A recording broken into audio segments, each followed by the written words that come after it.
आप सुन रहे हैं केएस नॉवल स्टोरी पर returning from the immortal world. यह एक काल्पनिक, मनगढ़ंत या बनावटी कहानी है जो लेखक की कल्पना से लिखी गई है और असल जिंदगी की घटनाओं या लोगों पर आधारित नहीं है। इसमें अक्सर ऐसे पात्र, जगहें या घटनाएं होती हैं जो सच नहीं होती और ये लेस देन काल्पनिक, फिक्शनल, इमेजिनरी कहानियों की एक सामान्य विशेषता है। नॉवल अध्याय 131 खतरा, तीसरा अपडेट। आराम के लिए मासिक टिकटों की मांग। हाथ के एक झटके से तांग शियू के हाथ में एक तेज धार वाला 13 सैन्य चाकू प्रकट हो गया। उसने फिर से उपहास उड़ाते हुए कहा, मैं तुम्हें एक विकल्प देता हूँ। क्या तुम चाहते हो कि मैं तुम्हारे पैर काट दूं या तुम्हारे हाथ? बेशक, तुम एक पैर और एक हाथ कटवाने का विकल्प भी चुन सकते हो। टाई लॉन्ग ने सहज रूप से एक कदम पीछे लिया, लेकिन फिर उसे एहसास हुआ कि उसके साथ शिंगलोंग मार्शल आर्ट्स अकादमी के 4 विशेषज्ञ मौजूद थे। उसका दिल, जो गले तक आ गया था, वापस सामान्य हो गया और उसने व्यंग्यपूर्वक कहा, तुम बहुत ही अभिमानी बच्चे हो। क्या आपको लगता है कि सिर्फ इसलिए कि आप मेरे अधीनस्थों से निपट सकते हैं, मैं आपके साथ कुछ नहीं कर सकता? क्या आपने शिंगलोंग मार्शल आर्ट्स अकादमी के बारे में सुना है? ये चारों शिंगलोंग मार्शल आर्ट्स अकादमी के प्रशिक्षक और मार्शल आर्ट्स के उस्ताद हैं। मैंने उन्हें विशेष रूप से आपसे बातचीत करने के लिए आमंत्रित किया था। अगर आप अपनी भलाई चाहते हैं तो मुझसे माफी मांग लीजिए और हम इस मामले को यहीं समाप्त मान लेंगे। नहीं तो मैं तुम्हें इसका पछतावा करवा दूंगा। शिंगलोंग मार्शल आर्ट्स अकादमी। तांग शियू ने इस मार्शल आर्ट अकादमी का नाम पहली बार सुना। उसने शांति से अपना सिर हिलाया और कहा, मैं तो बस एक हाई स्कूल का छात्र हूँ। मैंने इसके बारे में सुना ही नहीं है। महोदय, मुझे आशा है कि आप टाई लॉन्ग और मेरे बीच के विवाद में हस्तक्षेप नहीं करेंगे, अन्यथा मैं इस बात की गारंटी नहीं दे सकता कि आपको चोट नहीं लगेगी।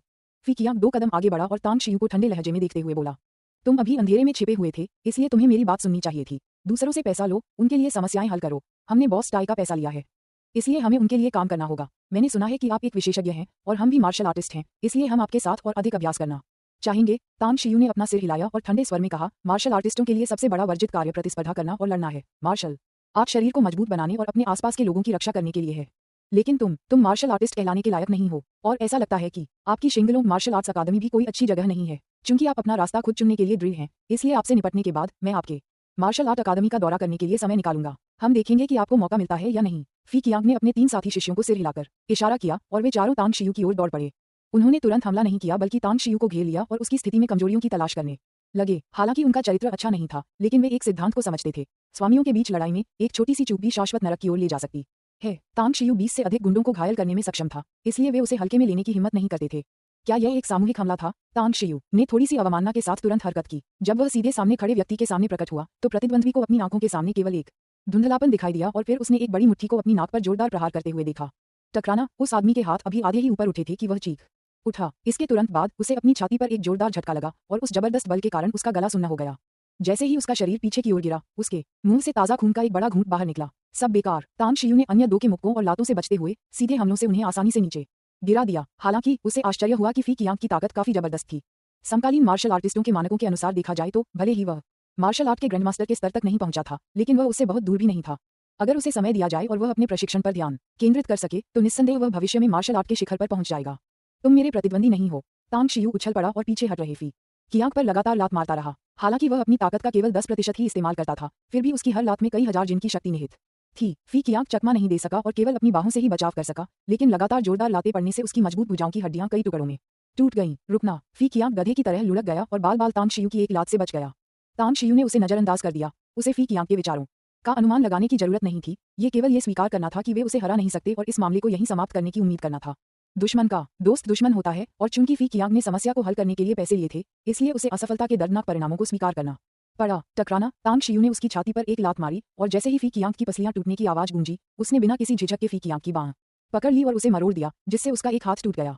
असहनीय दर्द से फी कियांग चीख पड़ी। तांग शियू ने उसे थप्पड़ मारकर जमीन पर गिरा दिया और ताना मारते हुए कहा, असफलता के लिए हारे हुए व्यक्ति जैसा रवैया अपनाना पड़ता है। जब आपने टाई लॉन्ग की मदद करने के लिए सहमति दी थी तो आपको असफलता के परिणाम पर विचार करना चाहिए था। आप दोनों के एक एक हाथ को अपंग करना एक छोटा सा सबक है। अगर तुमने भविष्य में फिर कभी बुराई करने की हिम्मत की तो मैं तुम्हारे बाकी बचे हुए पैर और बाएं हाथ खुद तोड़ दूंगा। बोलने के बाद उसने जमीन पर चीख रहे चारों लोगों पर ध्यान देना बंद कर दिया। उसकी निगाहें टाई लॉन्ग पर टिक गईं, जो दहशत में भाग रहा था, दर्जनों मीटर दूर जा चुका था, लेकिन लगातार पीछे मुड़कर देख रहा था। चूंकि तुम आ चुके हो तो बिना किसी नुकसान के वापस नहीं जा पाओगे। तांग शियू दहाड़ा। उसकी आकृति बिजली की तरह तेज हो गई। कुछ ही पलों में वह टाई लॉन्ग के पीछे प्रकट हुआ और उसकी पीठ पर एक जोरदार मुक्का मारा, जिससे वह 6 या 7 मीटर दूर जा गिरा और बुरी तरह जमीन पर जा गिरा। क्या गजब की गति है। हालांकि फी कियांग अभी भी दर्द से कराह रहा था, लेकिन उसका दिमाग बिल्कुल साफ था और उसकी निगाहें तांग शियू के शरीर से कभी नहीं हटीं। अभी अभी हुई लड़ाई के दौरान हालांकि वह जानता था कि तांग शियू बेहद तेज है, लेकिन उसने इतनी तेज गति की उम्मीद नहीं की थी। उसने अभी अभी जो कुछ देखा था वह तांग शियू की मात्र धुंधली छवियां थीं। उन्हें यह विश्वास करना मुश्किल लग रहा था कि मानव शरीर इतनी तेजी से कैसे चल सकता है। यहाँ तक कि मार्शल आर्ट का कोई महान उस्ताद भी ऐसा नहीं कर सकता था। इसके अलावा उनका दिल पछतावे से भरा हुआ था। उन्हें इस निजी नौकरी को लेने का पछतावा था। उसने इस दिन का अनुमान तब लगाया था जब उसने अकादमी के मास्टर जियांग फेंग की जानकारी के बिना गुप्त रूप से निजी काम करना शुरू किया था। लेकिन उन्हें इस दिन के इतनी जल्दी आने की उम्मीद नहीं थी। इसके अतिरिक्त उन्हें लगभग 20 वर्ष के एक युवक ने पराजित किया था। तांग शियू ने टाइलॉन की ओर कदम बढ़ाया, हाथ बढ़ाया और उसे जमीन से उठाकर उसके चेहरे पर बेरहमी से तब तक थप्पड़ मारे जब तक कि वह सुअर के सिर की तरह सूज नहीं गया। तभी उसने टाइलॉन के दोनों हाथों और पैरों को मरोड़कर तोड़ दिया। अंत में टाइलॉन के सिर पर अपना पैर रखकर उसने बुरी तरह छटपटाते हुए टाइलॉन को देखा और ठंडे स्वर में कहा, टाई, जब तुमने दूसरों को नुकसान पहुंचाया तो क्या तुमने कभी सोचा कि एक दिन तुम्हें भी किसी और के हाथों नुकसान पहुंच सकता है? अगर हिम्मत है तो मुझे मार डालो। टाइलॉन में अभी भी कुछ दृढ़ता बाकी थी। अपने अंगों के टूटे होने और दर्द भरी चीखों के बावजूद वह अभी भी जोर से चिल्ला रहा था। तांग शियू के उल्टे हाथ में पकड़ी हुई तिधारी सैन्य छुरी चमकी और उसने टाइलॉन का एक कान काट दिया। अत्यधिक खून से लथपथ दृश्य को देखकर उसने उपहास उड़ाते हुए कहा, लोहे की हड्डियों वाले आदमी से यही उम्मीद थी। मुझे तुम्हारे जैसे अकड़ू लोगों को परेशान करना अच्छा लगता है। फिर से चीखो ताकि मैं सुन सकूं। उसके बाद मुझे ध्यानपूर्वक विचार करना होगा कि अगला ऑपरेशन आपके दूसरे कान पर होगा या आपकी नाक पर या शायद आपकी आंखों की पुतलियां निकालने पर। यह भी एक अच्छा विकल्प है। चीखो, क्या हुआ तुम्हें, बहादुर आदमी? तांग शियू का पैर सिर पर होने के कारण टाइलॉन को अपना कान गर्म महसूस हुआ। विशेषकर जब उसने अपने सामने कटा हुआ कान पड़ा देखा तो उसका साहस पल भर में गायब हो गया। उसे एक बात का एहसास हुआ, तांग शियू बहुत निर्दयी और क्रूर था। वह बूढ़ा नहीं था, उनकी उम्र केवल 40 वर्ष थी और उन्होंने पहले ही करोड़ों की संपत्ति अर्जित कर ली थी। अगर अब तांग शियू के हाथों उसकी हत्या हो जाती है तो उसके जीवन के पहले आधे हिस्से में उसने जो करियर और दौलत कमाई थी वह एक मजाक बनकर रह जाएगी, किसी और के लिए शादी की पोशाक बनकर रह जाएगी। वह तैयार नहीं था, उसे मौत से डर लगता था। तांग शियू की बातें सुनकर उसका दिल सर्दियों की बर्फ की तरह ठंडा हो गया। खांसी खांसी, कृपया कृपया मुझे बख्श दीजिए। मैं किसी भी शर्त पर सहमत हो जाऊंगा। मैं फिर कभी आपको नाराज करने की हिम्मत नहीं करूंगा। टाई लॉन्ग ने विनती की। तांग शियू ने टाई लॉन्ग के चेहरे से अपना पैर हटाया, उसे फिर से उठाया और ताना मारते हुए कहा, मुझसे विनती कर रहे हो? तुमने मेरी माँ को घायल किया, मेरे अधीनस्थों को चोट पहुंचाई और फिर घमंड से लोगों को भेजकर अस्पताल के बाहर मेरे लोगों को रोका। आपने तब मुझसे विनती करने के बारे में क्यों नहीं सोचा? मैं गलत था, कृपया मुझे क्षमा कर दीजिए। टाई लॉन्ग ने एक बार फिर खून की उल्टी की और तांग शियू की ओर भयभीत निगाहों से देखते हुए गिड़गिड़ाने लगा। तांग शियू ने नाक से कोड़ते हुए कहा, सच कहूं तो मैं तुम्हें मारना नहीं चाहता, लेकिन मुझे डर है कि कहीं बाघ पहाड़ों में वापस न चला जाए। कहीं ऐसा न हो कि उसे पालने से परेशानी खड़ी हो जाए। आपको क्या लगता है मुझे क्या करना चाहिए? वैसे आसपास देख लीजिए। हालांकि यह अभी तक पहाड़ की चोटी नहीं है, लेकिन इसे पहाड़ की आधी चढ़ाई ही माना जाता है ना? ये हत्या, डकैती और सबूत मिटाने के लिए भी एक अच्छी जगह है। टाइलॉन की पुतलियां सिकुड़ गईं और उसने तुरंत आश्वासन दिया, चिंता मत करो, मेरे मन में बदला लेने का कोई विचार बिल्कुल नहीं होगा। अब मुझे देखो, क्या मैं भविष्य में बदला लेने के बारे में सोचने की हिम्मत करूंगा? जब तक तुम मुझे जाने दोगे मैं तुरंत अपने नाम पर मौजूद सारी अचल संपत्तियां तुम्हें मुफ्त में दे दूंगा और फिर स्टार सिटी को बहुत दूर छोड़कर चला जाऊंगा। इस जन्म में कभी वापस नहीं लौटूंगा। तांग शियू कुछ पल चुप रहा, फिर धीरे से अपना सिर हिलाकर बोला, तुम्हारे पास पैसा है। आज के युग में पैसा ही दुनिया को चलाता है। उन 4 लालची लोगों की तरह अगर आप बदला लेने के लिए हथियारों को किराए पर लेते हैं तो क्या होगा? मैं लगातार निगरानी में नहीं रहना चाहता। मैं तुम्हें सारा पैसा दे दूंगा। टाई लॉन्ग जोर से चिल्लाया। तांग शियू के होठों पर एक ठंडी मुस्कान उभर आई। ऐसी स्थिति में मैं विनम्र नहीं रहूंगा। क्या आप लॉन्ग जेंग्यू को जानते हैं? टाई लॉन्ग ने जल्दी से सिर हिलाया और कहा, मैं उन्हें जानता हूँ। लॉन्ग ग्रुप के महाप्रबंधक को मैंने जिन निर्माण परियोजनाओं का संचालन किया था वे लॉनेक्स ग्रुप के सहयोग से थीं। तांग शियू ने हल्के से कहा, वापस जाने के बाद अपने नाम पर मौजूद सभी संपत्तियों को लॉन्ग जेंग्यू के नाम पर हस्तांतरित कर देना। वो आदमी मेरे लिए उन्हें कैश करवा देगा। क्या आप राष्ट्रपति लॉन्ग को जानते हैं? उनके साथ आपका क्या रिश्ता है? टाई लॉन्ग ने जल्दबाजी में पूछा। अभी अभी उसके मन में सचमुच बदला लेने के विचार आए थे और वे विचार बहुत तीव्र थे, लेकिन जब तांग शियू ने लॉन्ग जेंग्यू का जिक्र किया तो ऐसा लगा जैसे उसके सिर पर ठंडे पानी की बाल्टी डाल दी गई हो और बदला लेने की उसकी इच्छा तुरंत आधे से अधिक कम हो गई। तांग शियू ने उदासीनता से कहा, हम तो बस नामात्र के दोस्त हैं। टाई लॉन्ग लॉन्ग ग्रुप की पृष्ठभूमि और लॉन्ग परिवार की शक्ति से अवगत था। तांग शियू की बातें सुनकर उसे गहरे अफसोस के अलावा और कुछ महसूस नहीं हुआ। अगर उसे पहले से पता होता कि तांग शियू लॉन्ग जेंग्यू का दोस्त है तो भले ही उसमें 10 गुना ज्यादा हिम्मत होती, फिर भी वह तांग शियू के पारिवारिक रेस्तरां को तोड़ने या तांग शियू की मां और उसके अधीनस्थों को चोट पहुंचाने की हिम्मत नहीं करता। कारण जैसा काम करोगे वैसा ही फल मिलेगा। टाई लॉन्ग निराश महसूस कर रहा था। तांग शियू के खिलाफ जवाबी कार्रवाई का विचार पूरी तरह से त्यागने के बाद उसने अपनी वर्तमान दुर्दशा के बारे में सोचा। अगर वह स्टार सिटी में ही रहता है तो जिन लोगों को उसने अतीत में नाराज किया था वे संभवतः उससे बदला लेने की कोशिश करेंगे। कुछ क्षणों की चुप्पी के बाद उन्होंने कड़वाहट से कहा, मैं अपनी सारी संपत्ति राष्ट्रपति लॉन्ग को सौंप दूंगा। अगर मैं कुछ बातें निजी तौर पर भी रखना चाहूं तो मुझे संदेह है कि उसे पता नहीं चलेगा। इसके अलावा मैं पहले से ही अपंग हूं। मेरे वापस आने के बाद मैं तुरंत अपनी पत्नी से मुझे वहां से ले जाने के लिए कहूंगा।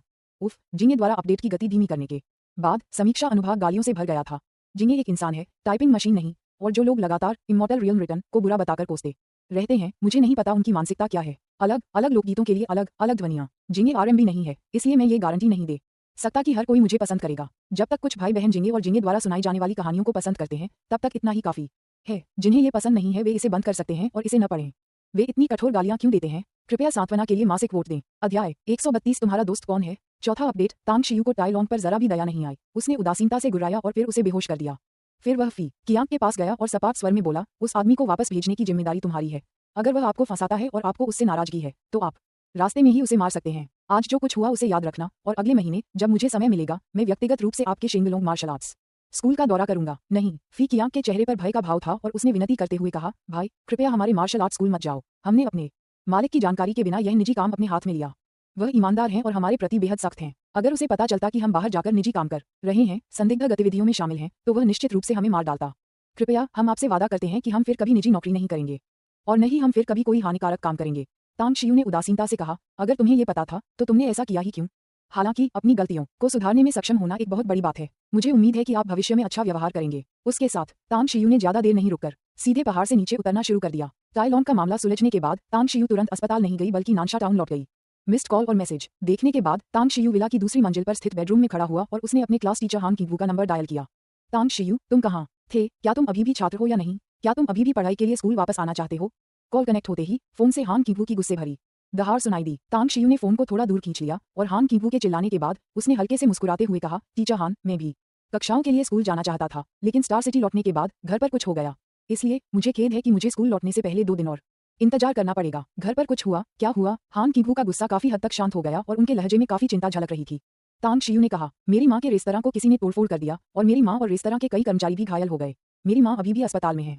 हान कीवू ने गुस्से से कहा, ये किसने किया? तुम्हारी माँ किस अस्पताल में है? किस वार्ड में? मैं अपनी अगली क्लास के बाद वहां जाऊंगी। तांग शियू ने कहा, शिक्षक हान, यह मामला पहले ही सुलझ चुका है। मुझे बस 2 और दिन की छुट्टी चाहिए और फिर मैं कक्षाओं के लिए स्कूल वापस आ सकती हूँ। शिक्षक हान को व्यक्तिगत रूप से आने के लिए परेशान करने की कोई आवश्यकता नहीं है। इसके अलावा मैं आपसे कुछ बात करना चाहता हूँ। यह क्या है? हान कीवू को भी एहसास हुआ कि वह बहुत अधीर थी, इसलिए जब तांग शियू ने विषय बदला तो उसने तुरंत सवाल पूछ लिया। तांग शियू ने कहा, मैंने युआन चुलिंग और चेंग यानान से वादा किया था कि मैं उनकी शैक्षणिक प्रदर्शन में सुधार के लिए हर रात उनकी समीक्षा में मदद करूंगा। तो क्या आप एक अपवाद कर सकते हैं और उन्हें हर दिन स्कूल में शाम की स्व अध्ययन कक्षा में भाग लेने की अनुमति दे सकते हैं, बल्कि इसके बजाय मेरे घर आने की अनुमति दे सकते हैं, जहां मैं व्यक्तिगत रूप से उन्हें पढ़ाऊंगा? हान कीवू ने गुस्से से कहा, क्या तुम खुद क्लास बंक करने की कोशिश कर रहे हो? अगर यह सहपाठियों के बीच आपसी मदद है तो क्या तुम स्कूल में उनकी रिवीजन में मदद नहीं कर सकते? तांग शियू ने कहा, मेरी समीक्षा पद्धति बहुत खास है और इसके लिए शांत वातावरण की आवश्यकता होती है। मैं आपको भरोसा दिलाता हूं, अगर आप सहमत हो जाते हैं तो कॉलेज प्रवेश परीक्षा के समय तक उनके ग्रेड में निश्चित रूप से सुधार होगा। हान कीवू कुछ पल चुप रही, फिर भरते हुए बोली, तांग शियू, मुझे नहीं पता कि तुम्हें स्कूल आना क्यों पसंद नहीं है, लेकिन कॉलेज प्रवेश परीक्षा जल्द ही आने वाली है। क्या तुम इस 1 महीने से भी कम समय के लिए भी धैर्य नहीं रख सकती? तांग शियू ने बेबसी से कहा, टीचर हान, मुझे वास्तव में उन्हें ट्यूशन पढ़ाना होगा। आपने मेरे अंक देखे हैं। अगर मैं चाहूं तो हर बार ये अंक प्राप्त कर सकता हूं या इससे भी बेहतर। मेरे अपने अध्ययन के तरीके हैं और हालांकि कॉलेज प्रवेश परीक्षा में ज्यादा समय नहीं बचा है, मुझे विश्वास है कि मैं उनकी पढ़ाई में सुधार लाने के लिए महत्वपूर्ण बिंदुओं को ढूंढ सकता हूं। अगर आपको मुझ पर भरोसा नहीं है तो मैं 2 दिन में स्कूल वापस चला जाऊंगा और वादा करता हूं कि मैं इस मुद्दे को दोबारा नहीं उठाऊंगा। फोन के दूसरी तरफ हान कीवू चुप थी। उसे नहीं पता था कि तांग शियू सच कह रहा था या नहीं, लेकिन विश्वास के बारे में उसकी आखिरी टिप्पणी ने उसे एक मुश्किल स्थिति में डाल दिया था। उसने तांग शियू पर भरोसा किया। जब से तांग शियू चुप था और फिर अचानक सुर्खियों में आया, तब से उसने उस पर पूरा भरोसा करने का फैसला कर लिया था। कुछ देर तक, पूरे 2 मिनट तक सन्नाटा छाया रहा। फिर हान कीवू ने हल्की सी आह भरी, चूंकि आपको इतना यकीन है तो मैं एक बार फिर आप पर भरोसा करना चुनूंगी। मुझे उम्मीद है कि आप मुझे निराश नहीं करेंगे। इतना कहकर उसने सीधे फोन काट दिया। तांग शियू ने चुपके से राहत की सांस ली। जब भी वह हान कीवू से बात करता था तो उसे युद्ध लड़ने से भी ज्यादा थकावट महसूस होती थी। उसके मन में हान कीवू के लिए भावनाएं बहुत जटिल थीं। आखिरकार हान कीवू अमर लोक में अपने अमर साथी से मिलता जुलता था, लेकिन उस अमर साथी ने उसे धोखा दिया था। वह तर्कसंगत था, इसलिए स्वाभाविक रूप से वह उससे नफरत नहीं कर सकता था। तथापि उसके मन में किसी भी प्रकार की रोमांटिक भावनाएं नहीं थीं। तांग शियू ने अपना सिर हिलाया, अपने मन से उन जटिल भावनाओं को दूर किया, फिर 2 अपरिचित नंबर निकाले और उनमें से एक को डायल किया। कुछ ही देर बाद ओयांग लुलू की आवाज सुनाई दी। तुम तांग शियू हो? तांग शियू ने आंखें घुमाईं और चिढ़कर कहा, अगर मैं नहीं हूं तो कौन है? तुमने मुझे कॉल किया और मैंने कॉल नहीं उठाया। क्या तुम्हें मेरा नंबर नहीं पता? ओयांग लुलू ने गुस्से से कहा, किसने कहा कि मुझे तुम्हारा नंबर नहीं पता? तांग शियू, तुम बदमाश। तुमने मेरे घर में मुफ्त में खाया पिया और ठहरा और फिर बिना अलविदा कहे ही अपना सामान समेटकर चले गए। क्या तुम अब भी मुझे दोस्त मानते हो? आपके दोस्त कौन कौन हैं? तांग शियू ने लगभग वह वाक्य बोल ही दिया था, लेकिन इस बारे में सोचने के बाद उसे लगा कि ओयांग लुलू की बात सही थी। उसने वास्तव में मु किंगपिंग और उसकी बेटी के साथ उसके घर पर मुफ्त में खाना खाया और ठहरा था और उसे जाते समय अलविदा कह देना चाहिए था। लेकिन इसमें किसकी गलती थी कि वह बेसुध होकर सो रही थी और दोपहर तक नहीं उठी? उसने व्यंग्यात्मक मुस्कान दी। तांग शियू ने कहा, आपने मुझे सिर्फ इसी कारण से नहीं बुलाया था, है ना? अगर और कुछ नहीं है तो मैं अभी फोन रख देता हूँ। मुझे अभी भी बहुत सारे मिस्ड कॉल और अनरीड मैसेज देखने हैं। ओयांग लुलू ने झट से कहा, किसने कहा कि मेरे पास करने को कुछ नहीं है? मेरे पास तो बहुत काम है। हाल ही में मैं स्टार सिटी की यात्रा की योजना बना रहा हूँ और स्टार सिटी के निवासी होने के नाते क्या आपको एक मेजबान के रूप में अपने कर्तव्यों का पालन नहीं करना चाहिए? क्या आप स्टार सिटी आ रहे हैं? तांग शियू ने आश्चर्य से कहा, आप जिंगमेन द्वीप पर रहकर अपना पैराडाइज क्लब क्यों नहीं चला रहे हैं, बल्कि स्टार सिटी क्यों आ रहे हैं? ओयांग लुलू ने गर्व से कहा, हाल ही में मेरे 2 दोस्तों ने मुझे फोन करके आपके स्टार सिटी में ही एक साथ व्यवसाय में निवेश करने का प्रस्ताव दिया, इसलिए मैं वहां जाकर स्थिति का जायजा लूंगा और उनसे अच्छी तरह बातचीत करूंगा। तांग शियू ने कहा, पहुंचते ही मुझे फोन कर देना। उसके साथ उसने सीधे फोन काट दिया। तांग शियू का ओयांग लुलू के प्रति हमेशा से ही चिड़चिड़ा स्वभाव रहा था। इस महिला का स्वभाव विचित्र था। कभी कभी वह बहुत आक्रामक ढंग से बोलती थी, लेकिन कभी कभी वह असाधारण रूप से कोमल होती थी, जिससे वह ये तय नहीं कर पाता था कि उसका असली व्यक्तित्व क्या है। तांग शियू ने स्क्रॉल करके आखिरी नंबर पर जाकर उसे डायल किया। कुछ देर बाद फोन से एक ठंडी आवाज आई। तांग शियू ने भौहें चढ़ाईं। उसे आवाज कुछ जानी पहचानी सी लगी, लेकिन वह तुरंत याद नहीं कर पाया कि यह किसकी आवाज थी। कुछ क्षणों की चुप्पी के बाद उन्होंने कहा, यह मैं हूँ। आपके पास कब समय होगा? आशा है आप फिर से बान रेस्टोरेंट आएंगे। फोन से फिर वही ठंडी आवाज आए। बान रेस्टोरेंट। गु शियाक्सियू की छवि तांग शियू के मन में उभर आई और उसने तुरंत अपना सिर हिलाकर कहा, मेरे पास आजकल समय नहीं है। मैं पहले ही जिंगमेन द्वीप छोड़ चुका हूँ। तुम कहाँ हो? मैं तुमसे बात करना चाहता हूँ। किसके बारे में बात करते हैं? आइए आमने सामने बात करें। तांग शियू ने कहा, मैं अभी स्टार सिटी में हूँ। अगर आप बात करना चाहते हैं तो स्टार सिटी आ जाइए। साथ ही मुझे उम्मीद है कि भविष्य में जब आप मुझसे बात करेंगे तो आप मुझसे कुछ भी नहीं छिपाएंगे। मेरा आप पर कोई बुरी नजर नहीं है। मैं बस 1000 मशीन एरे के बारे में जानने को उत्सुक हूँ। मैं आपको अभी बता देता हूँ। दरअसल मैंने ही 1000 मशीन एरे बनाया था। मैंने इसे केवल एक ही व्यक्ति को सिखाया था और वह व्यक्ति मेरा शिष्य था। मुझे ये जानने की बहुत उत्सुकता है कि आपके बयान रेस्टोरेंट में 1000 मशीन एरे क्यों दिखाई दिया। क्या कहा आपने? गु शियाक्सू की हैरानी भरी चीख फोन से सुनाई दी। तांग शियू ने कहा, आपने गलत नहीं सुना। मैंने ही 1000 मशीन एरे बनाया था। मैंने न केवल 1000 मशीन एरे बनाया, बल्कि मैंने आपके बयान रेस्टोरेंट का feng shui array, water blocking dragon locking array भी बनाया। सोच समझकर अगर तुम मुझे पूरी कहानी बताओगे तो मैं स्टार सिटी में तुम्हारा इंतजार करूंगा। अगर तुम मुझे सच नहीं बता सकते तो आने की कोई जरूरत नहीं है। यह आप है। गु शियाक्सू ने तांग शियू के बाद के शब्दों को मानो सुना ही नहीं था। जोर से चिल्लाते हुए उसकी आवाज कई गुना ऊंची हो गई। तांग शियू ने भौहें चढ़ाकर कहा, मैं क्या हूँ? गु शियाक्सू ने जल्दी से कहा, मेरे गुरुजी जिस व्यक्ति की तलाश कर रहे हैं वह आप ही हैं। हालांकि मुझे नहीं पता कि आप दशकों बाद क्यों प्रकट हुए, लेकिन यह निश्चित रूप से गलत नहीं हो सकता। तांग शियू, स्टार सिटी में मेरा इंतजार करो, मैं तुरंत रवाना हो जाऊंगा। Beep beep. तांग शियू ने फोन की डायल टोन सुनी और उसके दिल में एक अजीब सी भावना उत्पन्न हुई। गु शियाक्सू ने कहा कि उसका गुरु उसे ढूंढ रहा था। इसका क्या मतलब था? उसका स्वामी आखिर कौन था और उनके शिष्य के साथ उनका क्या संबंध था? तांग शियू को अचानक गु शियाक्सू के आने की तीव्र इच्छा होने लगी। गु शियाक्सू के आने के बाद शायद उसके दिल के रहस्य सुलझ जाएंगे। बहुत समय बाद तांग शियू ने इन विचारों को एक तरफ रख दिया और लॉन्ग जेंग्यू को फोन करके टाई लॉन्ग के बारे में बताया। लॉन्ग जेंग्यू की मदद से तांग शियू को इस बात का डर नहीं था कि टाई लॉन्ग गलत तरीके अपनाएगा। हालांकि वह लॉन्ग परिवार के बारे में ज्यादा नहीं जानता था, लेकिन इतने सारे लोगों द्वारा उनकी प्रशंसा किए जाने का मतलब है कि उनकी नींव बहुत मजबूत होनी चाहिए। Bank bank. दरवाजे पर दस्तक हुई और गु यिन मुस्कुराते हुए तेजी से कमरे में दौड़ गई। तांग शियू ने मुड़कर गु यिन की ओर देखा और मुस्कुराते हुए पूछा, पिछले कुछ दिनों में तुम्हारी साधना कैसी रही है?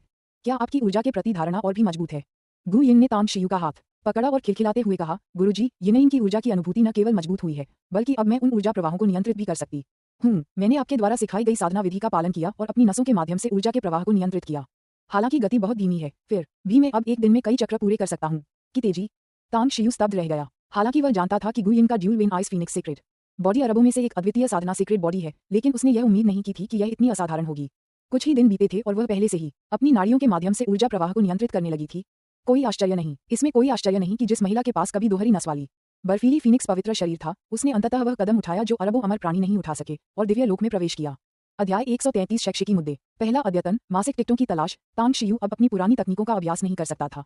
वह केवल विशाल स्रोत शून्य ब्रह्मांड पालौकिक कला का अभ्यास कर सकता था। हालांकि गु यिन अमर लोक की तकनीकों का अभ्यास कर सकता था और चूंकि उसे साधना की गहरी समझ थी, इसलिए गु यिन का मार्गदर्शन करना उसके लिए बिल्कुल स्वाभाविक था। लेकिन उनका शिष्य सामान्य से बहुत अलग था। अगर वह इसी असाधारण साधना गति से आगे बढ़ती रही तो शायद वह जल्द ही उसकी वर्तमान स्थिति को पार कर जाएगी और उससे भी अधिक शक्तिशाली बन जाएगी, है ना? तांग शियू ने कड़वी मुस्कान के साथ अपना सिर हिलाया, फिर अचानक उसका चेहरा बदल गया। उसके मन में एक ऐसी अनुभूति उभरी जिसने उसे अवाक कर दिया। खेती के संसाधन। उन्होंने अपने वर्तमान साधना संसाधनों को बड़ी मेहनत से जुटाया था। उनकी शिष्या की साधना प्रतिभा इतनी असाधारण थी कि वे समय बर्बाद नहीं कर सकते थे, लेकिन उनकी तीव्र साधना को देखते हुए उन्हें जिन संसाधनों की आवश्यकता होगी वे असंख्य होंगे। तांग शियू ने अपने प्रिय शिष्य की उज्ज्वल मुस्कान देखी, लेकिन मन ही मन वह दुखी था। फिर भी शेर को शिकार से डर नहीं लगता। उसने दृढ़ निश्चय किया कि भविष्य में वह जी तोड़ धन संग्रह करेगा और साधना के लिए पृथ्वी पर हर जगह से संसाधन जुटाएगा। एक बार जब वह और अधिक शक्तिशाली हो जाएगा तो वह अपने और अपने शिष्य की जरूरतों को पूरा करने के लिए अंतरिक्ष के ग्रहों पर भी साधना सामग्री की खोज करेगा। गुरुजी, आप दुखी लग रहे हैं। गु यिन ने कुछ चिंता के साथ तांग शियू की ओर देखा। उसे समझ नहीं आ रहा था कि उसने ऐसा क्या किया था जिससे वह नाराज हो गया था। तांग शियू चौंक गया, फिर उसने अपनी बेबसी को गहराई से दबा लिया। उसके चेहरे पर स्नेह भरी मुस्कान फिर से आ गई और उसने उसके कोमल बालों को सहलाते हुए हंसते हुए कहा, गुरुजी नाराज नहीं है, मैं बस किसी और बात में खोया हुआ था। मेरी शिष्या इतनी जल्दी साधना कर रही है। गुरुजी बहुत प्रसन्न है, नाराज नहीं।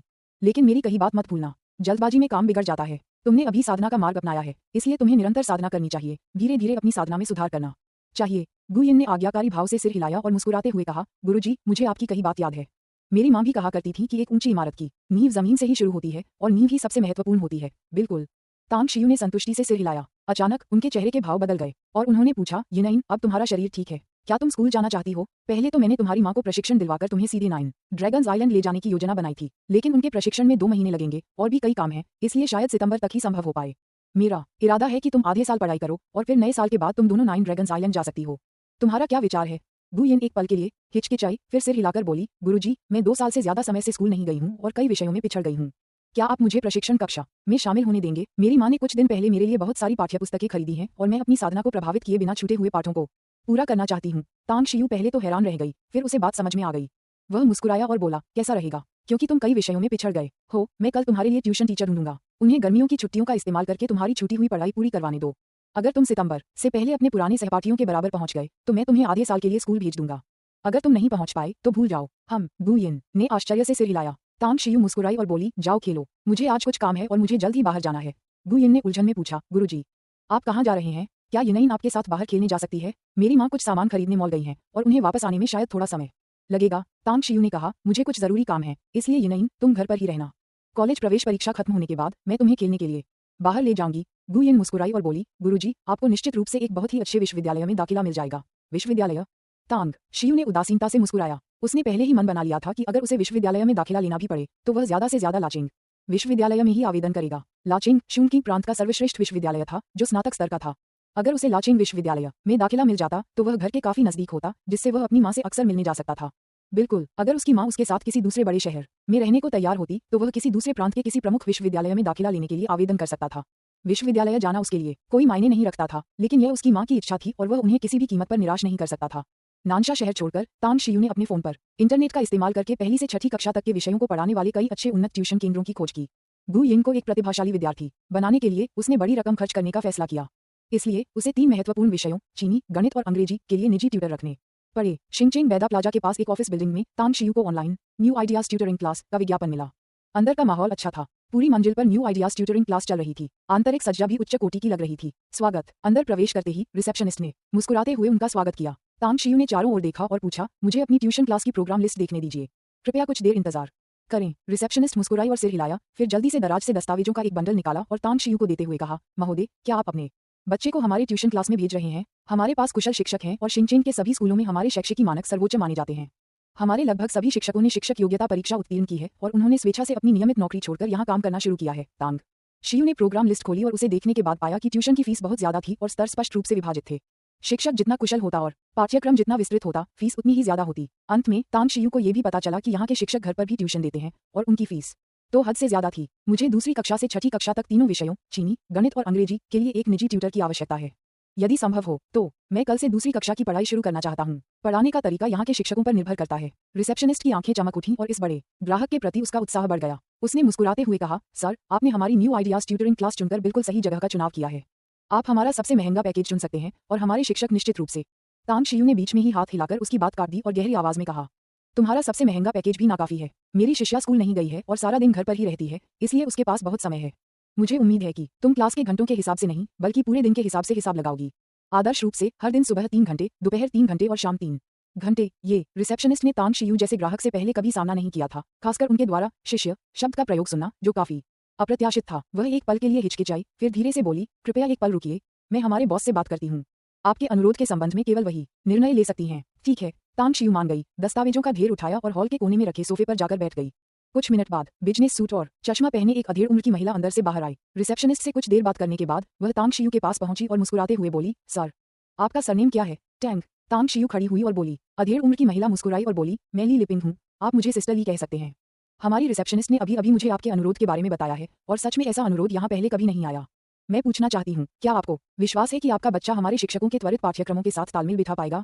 तांग शियू ने कहा, मुझे विश्वास है कि वह ये कर सकती है। ली लिपिंग मुस्कुराई और बोली, आपका भरोसा देखकर मुझे राहत मिली। ग्राहक हमारे लिए भगवान समान है और हम उनकी हर जरूरत पूरी करने की पूरी कोशिश करेंगे। कैसा रहेगा अगर मैं आपके बच्चे के लिए 3 बेहतरीन शिक्षकों का इंतजाम कर दूं? वे हर सुबह 3 घंटे अंग्रेजी, दोपहर में गणित और शाम को चीनी पढ़ाएंगे।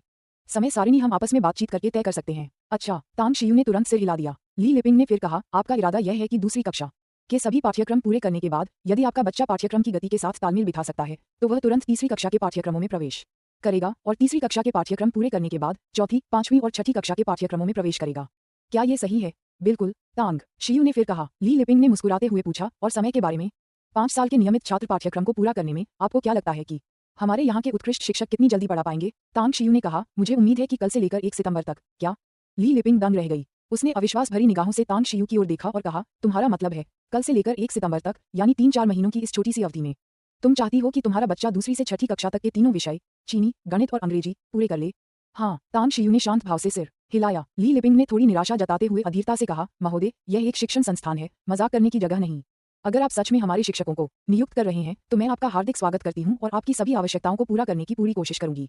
लेकिन अगर आप यहाँ मजाक करने आए हैं तो मैं चाहती हूँ कि यह यहीं समाप्त हो जाए। दरवाजा उधर है, आपको बाहर तक छोड़ने की कोई जरूरत नहीं है। ओह! तांग शियू ली लिपिंग की बातों से हैरान रह गया। वह स्पष्ट रूप से ईमानदारी से शिक्षकों को नियुक्त करने आया था, तो अचानक यह मजाक में क्यों बदल गया? क्या मैंने स्पष्ट रूप से नहीं समझाया, या फिर इस नए विचार के मुखिया को गलतफहमी हो गई? तांग शियू ने कुछ देर सोचा और गंभीरता से कहा, मैं मजाक नहीं कर रही। मैंने ऊपर जो कुछ भी कहा है वह सब सच है। शायद मेरा बच्चा थोड़ा खास है, लेकिन खास बच्चों को खास देखभाल की जरूरत होती है। आप यहाँ के मुखिया हैं और आपने कई बुद्धिमान बच्चों को देखा होगा, इसलिए मुझे उम्मीद है कि आप मेरी बात मानेंगे। कीमत के बारे में बातचीत हो सकती है। ली लिपिंग ने तांग शियू को हैरानी से देखा और सिर हिलाते हुए कहा, मैंने वाकई कई बुद्धिमान बच्चे देखे हैं, लेकिन मैंने कभी किसी ऐसे व्यक्ति के बारे में नहीं सुना जो 5 साल के पाठ्यक्रम को 3-4 महीनों में पूरा कर ले। महोदय, शिक्षण चरणबद्ध और क्रमिक होना चाहिए। आपका विचार कुछ ऐसा है जैसे पौधों को उखाड़कर उन्हें बढ़ने में मदद करना, सफलता के लिए बहुत उत्सुक होना। आप देख रहे हैं ना, अध्याय 134 पूरी तरह से अज्ञानी। दूसरा अपडेट, मासिक टिकटों की तलाश। तांग शियू ने गंभीर स्वर में कहा, आपने अभी कहा कि ग्राहक भगवान है। मेरा यही मतलब है। मुझे उम्मीद है कि आप मेरी बात मानेंगे। अगर मेरा शिष्य वाकई इस त्वरित पाठ्यक्रम के साथ तालमेल नहीं रख पाता है तो हम एक नई शिक्षण योजना बनाएंगे। मैंने कहा था, कीमत पर बातचीत की जा सकती है। ली लिपिंग हिचकिचाई। वह तांग शियू के गंभीर रवैये को महसूस कर सकती थी, लेकिन वह यह नहीं समझ पा रही थी कि यह युवक इतना आत्मविश्वासी क्यों था। नहीं, उसने अभी क्या कहा? शिष्य? क्या ऐसा हो सकता है कि जिस बच्चे को ट्यूटर की जरूरत है वह इस युवक का शिष्य हो? कितना अजीब इंसान है। ली लिपिंग ने मन ही मन कुछ बुदबुदाया, फिर सिर हिलाकर बोली, मैं समझ गई। कृपया एक पल रुकिए, मैं यहाँ मौजूद शिक्षकों से आपकी जरूरतों के बारे में तुरंत बात करूंगी। शिक्षण योजना तैयार हो जाने के बाद मैं आपको दिखा दूंगी। तांग शियू ने गंभीर स्वर में कहा, मैं चाहता हूं कि आपके सर्वश्रेष्ठ शिक्षक यहाँ उपस्थित रहें। अगर कोई भी खुद को योग्य साबित करने की कोशिश करता है तो सावधान रहें, इससे आपके नए विचार प्रशिक्षण कक्षा की प्रतिष्ठा धूमिल हो जाएगी। आप जब ली लिपिंग ने तांग शियू की बातें सुनी तो उसे लगा कि वह जानबूझकर परेशानी खड़ी कर रहा है। उसने चुपके से गहरी सांस ली और गंभीरता से कहा, चिंता मत करो, यहाँ हमारे सभी शिक्षक उत्कृष्ट हैं और मैं तुम्हारे लिए जिसे चुनूंगी वह सबसे अच्छा होगा। ये कहने के बाद वह मुड़ी और अंदर चली गई। तांग शियू की निगाहें उसके जाते हुए रूप से हट गईं। रिसेप्शनिस्ट द्वारा लाई गई गर्म चाय को देखकर तांग शियू ने सिर हिलाया और कांग शिया का नंबर डायल करने के लिए अपना फोन निकाला। बॉस, आपके निर्देश क्या हैं? फोन से कांग शिया की आवाज आ रही थी। इसके अलावा कई तरह की अव्यवस्थित आवाजें भी आ रही थीं, जिससे पता चलता था कि कांग शिया इस समय किसी बहुत शोरगुल वाली जगह पर थी। तांग शियू ने कहा, मुझे आपसे कुछ बातें करनी है। आप कहाँ हैं? कांग शिया ने कहा, बॉस, मैं प्रतिभा बाजार में हूँ। कंपनी स्थापित करने के लिए हमें बड़ी संख्या में कर्मचारियों की भर्ती करनी होगी। मैं बीजिंग से केवल 3 लोगों को ही ला पाई हूँ, जो पर्याप्त नहीं है। आप मुझे पता बता दीजिए, मैं अभी आपके पास आ जाऊंगी। तांग शियू एक पल के लिए हिचकिचाई और बोली, कैसा रहेगा? मैं अभी एक छोटा सा काम निपटा रही हूँ। काम खत्म होने के बाद मैं आपके पास आऊंगी और देखूंगी कि जॉब फेयर कैसा होता है। और हाँ, मुझे बाद में पता भेज देना। ठीक है, कांग शिया ने मुस्कुराते हुए जवाब दिया। आधे घंटे बाद ली लिपिंग 3 अधेड़ उम्र के पुरुषों और महिलाओं को तांग शियू के पास लेकर आई और उन्हें उनके द्वारा तैयार की गई शिक्षण योजना सौंपते हुए कहा, ये शिक्षण योजना हमने आपकी आवश्यकताओं के अनुसार तैयार की है। कृपया इसे पहले देख लें। मैं पहले ही स्पष्ट कर देना चाहती हूँ कि आपकी आवश्यकताएं बहुत सख्त हैं, समय बहुत कम है और दैनिक पाठों की विषय वस्तु बहुत व्यापक है। मुझे आशा है कि आप मानसिक रूप से तैयार हैं। पन्ने पलटने के बाद तांग शियू ने सिर हिलाया और कहा, मैं सिखाने में बहुत अच्छा नहीं हूँ, इसलिए आप वही करें जो आपको सबसे अच्छा लगे। फिलहाल हम इसी योजना पर कायम रहेंगे। हम बाद में बदलाव कर सकते हैं। इसका कितना खर्चा आएगा मैं आपको अभी भुगतान कर देता हूँ। ये ली लिपिंग हिचकिचाई। आखिरकार ये पहली बार था जब उनका सामना ऐसे असामान्य ग्राहक से हुआ था और उनकी जरूरतें उनके सामान्य शिक्षण विषय से कहीं अधिक थीं और समय भी बहुत अलग था। एक पल के लिए उन्हें सचमुच समझ नहीं आ रहा था कि कीमत कैसे तय करें। तांग शियू ने उलझन में पूछा, क्या आपने अभी कीमत पर चर्चा नहीं की? और आप यहाँ के मालिक लगते हैं, है ना? क्या आप भी कीमत तय नहीं कर सकते? ली लिपिंग ने कड़वी मुस्कान के साथ कहा, श्रीमान तांग, आपकी मांगे कुछ ज्यादा ही अनोखी हैं। अभी मुझे समझ नहीं आ रहा कि आपसे कितना शुल्क लूं। चलिए कल से क्लास शुरू करते हैं। कल की क्लास के बाद हम शुल्क के बारे में बात करेंगे। तांग शियू ने कहा, ठीक है, आप इस पर फैसला कीजिए। ली लिपिंग ने तुरंत कहा, लेकिन क्या आप पहले कुछ अग्रिम भुगतान कर सकते हैं? कल की क्लास के बाद हम आपको कीमत बता देंगे। अगर आप संतुष्ट हैं तो हम अनुबंध पर हस्ताक्षर करेंगे। अगर आप संतुष्ट नहीं हैं तो कल की क्लास मुफ्त होगी और हम आपकी पूरी अग्रिम राशि वापस कर देंगे। कितना? तांग शियू ने पूछा। ली लिपिंग कुछ पल चुप रही और फिर बोली, 5000 युआन। क्या ये ठीक रहेगा? तांग शियू ने सिर हिलाया, अपना बटुआ निकाला और कार्ड स्वाइप करने ही वाला था कि अचानक उसे याद आया कि नकदी काफी होगी, इसलिए उसने सारा पैसा निकालकर गिना और पाया कि वह ठीक 5000 था। Here you go. Li Liping ने 5000 युआन नकद ले लिए। जब तांग शियू पैसे गिन रहा था तब ली लिपिंग उसे देख रही थी, इसलिए उसने तांग शियू के सामने पैसे दोबारा नहीं गिने बल्कि मुस्कुराते हुए कहा, श्रीमान तांग, कृपया थोड़ी देर रुकिए, मैं वित्त विभाग से किसी को भेजकर आपको रसीद जारी करवा देती हूँ। तांग शियू ने हाथ हिलाते हुए कहा, रसीद की कोई जरूरत नहीं है और हाँ, कोई अनुबंध भी मत कीजिए। मुझे नहीं लगता कि इसकी कोई आवश्यकता है। आप शिक्षा के क्षेत्र में हैं और मैं ये सब बच्चे के लिए कर रहा हूँ। हमें आपस में बुनियादी विश्वास बनाए रखना चाहिए। कल आप मुझे कीमत बता दीजिए, मैं सीधे आपको पैसे भेज दूंगा। उसके बाद आप मेरे यहाँ शिक्षकों को रोज पढ़ाने के लिए भेज सकते हैं। ली लिपिंग ने पूछा, आपका पता क्या है? तांग शियू ने कहा, ये यहाँ से ज्यादा दूर नहीं है, नानशान कस्बे की आखिरी इमारत है, मुझे और भी काम है, इसलिए मैं अब आपको परेशान नहीं करूंगा।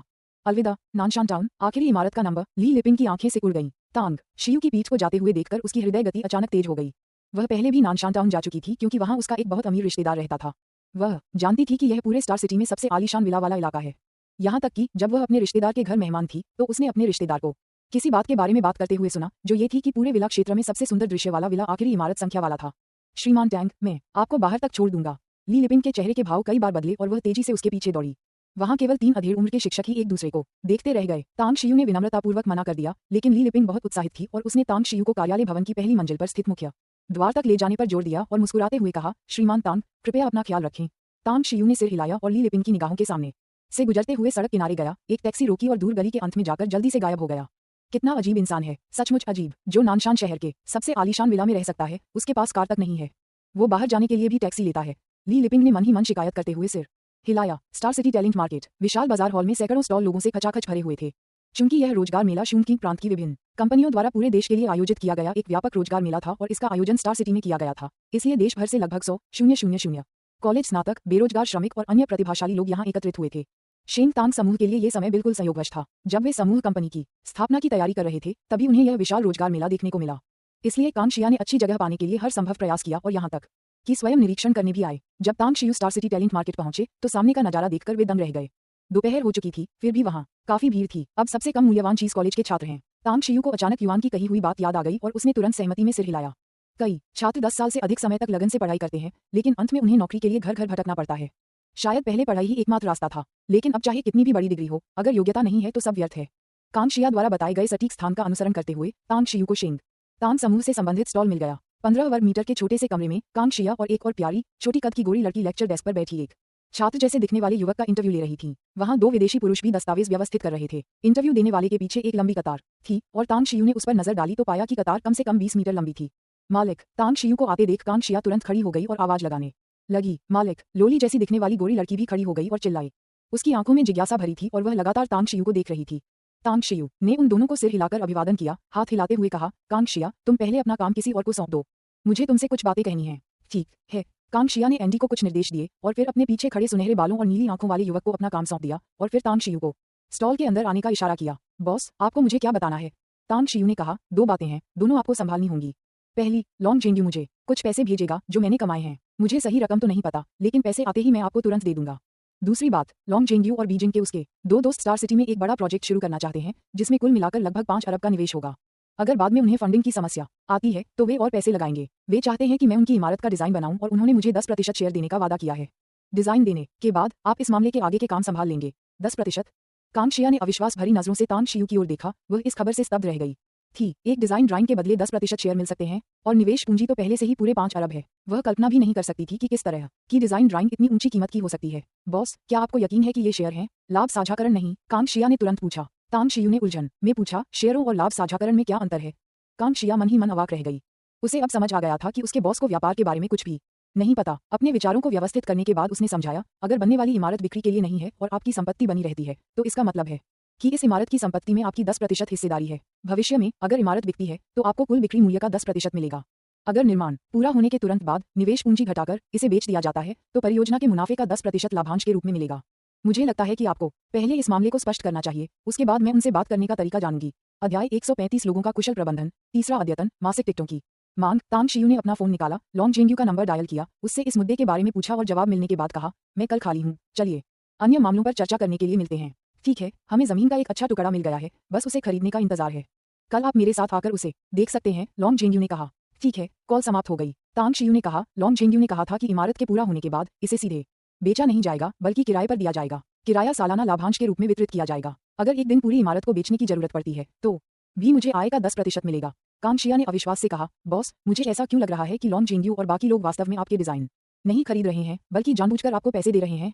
तांग शियू ने आश्चर्य से पूछा, क्या तुम इसे महसूस कर सकते हो? तांग शिया अवाक रह गई। उसने आगे कहा, बॉस, मुझे आपकी बात समझ नहीं आ रही। क्या आपको पता है कि लॉन्ग जेंग्यू और बाकी लोग जानबूझकर आपको पैसे दे रहे हैं? तांग शियू ने हल्की सी मुस्कान के साथ कहा, शाही राजधानी से लॉन्ग जेंग्यू के दोनों मित्र बहुत दिलचस्प हैं। मैं उनसे कभी नहीं मिला और उनके बारे में कुछ नहीं जानता। लॉन्ग जेंग्यू के मेरे बारे में आकलन के आधार पर ऐसा लगता है कि वे मुझसे दोस्ती करना चाहते हैं। ये 10% हिस्सा मेरे प्रति उनकी सद्भावना दिखाने का तरीका है क्या? कांग शिया हक्का बक्का रह गई। उसने तांग शियू को एक बेजान से भाव से देखा। सपने में भी उसने ऐसी प्रतिक्रिया की उम्मीद नहीं की थी। सिर्फ दोस्ती करने के लिए वे सद्भावना दिखाने के लिए कम से कम 500 मिलियन खर्च करेंगे। आइडल, अरे बाप रे। कांग शिया की ओर से कर्मचारियों का साक्षात्कार लेने के बाद जैक ने अपना सिर घुमाया और प्रशंसा से भरे चेहरे के साथ कहा। पास ही दस्तावेजों को व्यवस्थित कर रही केक्सिफू भी प्रशंसा से भर उठी। गुड़िया जैसी दिखने वाली एंडी ने अपना सुंदर छोटा सा चेहरा घुमाया, जो पहले से ही आश्चर्य से चौड़ा हो चुका था। उसकी गोल आंखें चमक रही थीं। उन तीनों को तांग शियू के बारे में ज्यादा जानकारी नहीं थी, लेकिन तांग शियू और कांग शिया की बातचीत से वे पूरी तरह से दंग रह गए। यहाँ तक कि उनके मन में तांग शियू के लिए गहरी प्रशंसा का भाव उत्पन्न हो गया। तांग शियू ने हल्की सी मुस्कान के साथ आगे कहा, मैंने आपको वह सब कुछ बता दिया है जो मुझे बताना था। यहाँ भर्ती अभियान कैसा चल रहा है? कांग शिया ने सिर हिलाते हुए कहा, फिलहाल हमने सिर्फ साधारण कर्मचारियों की भर्ती की है।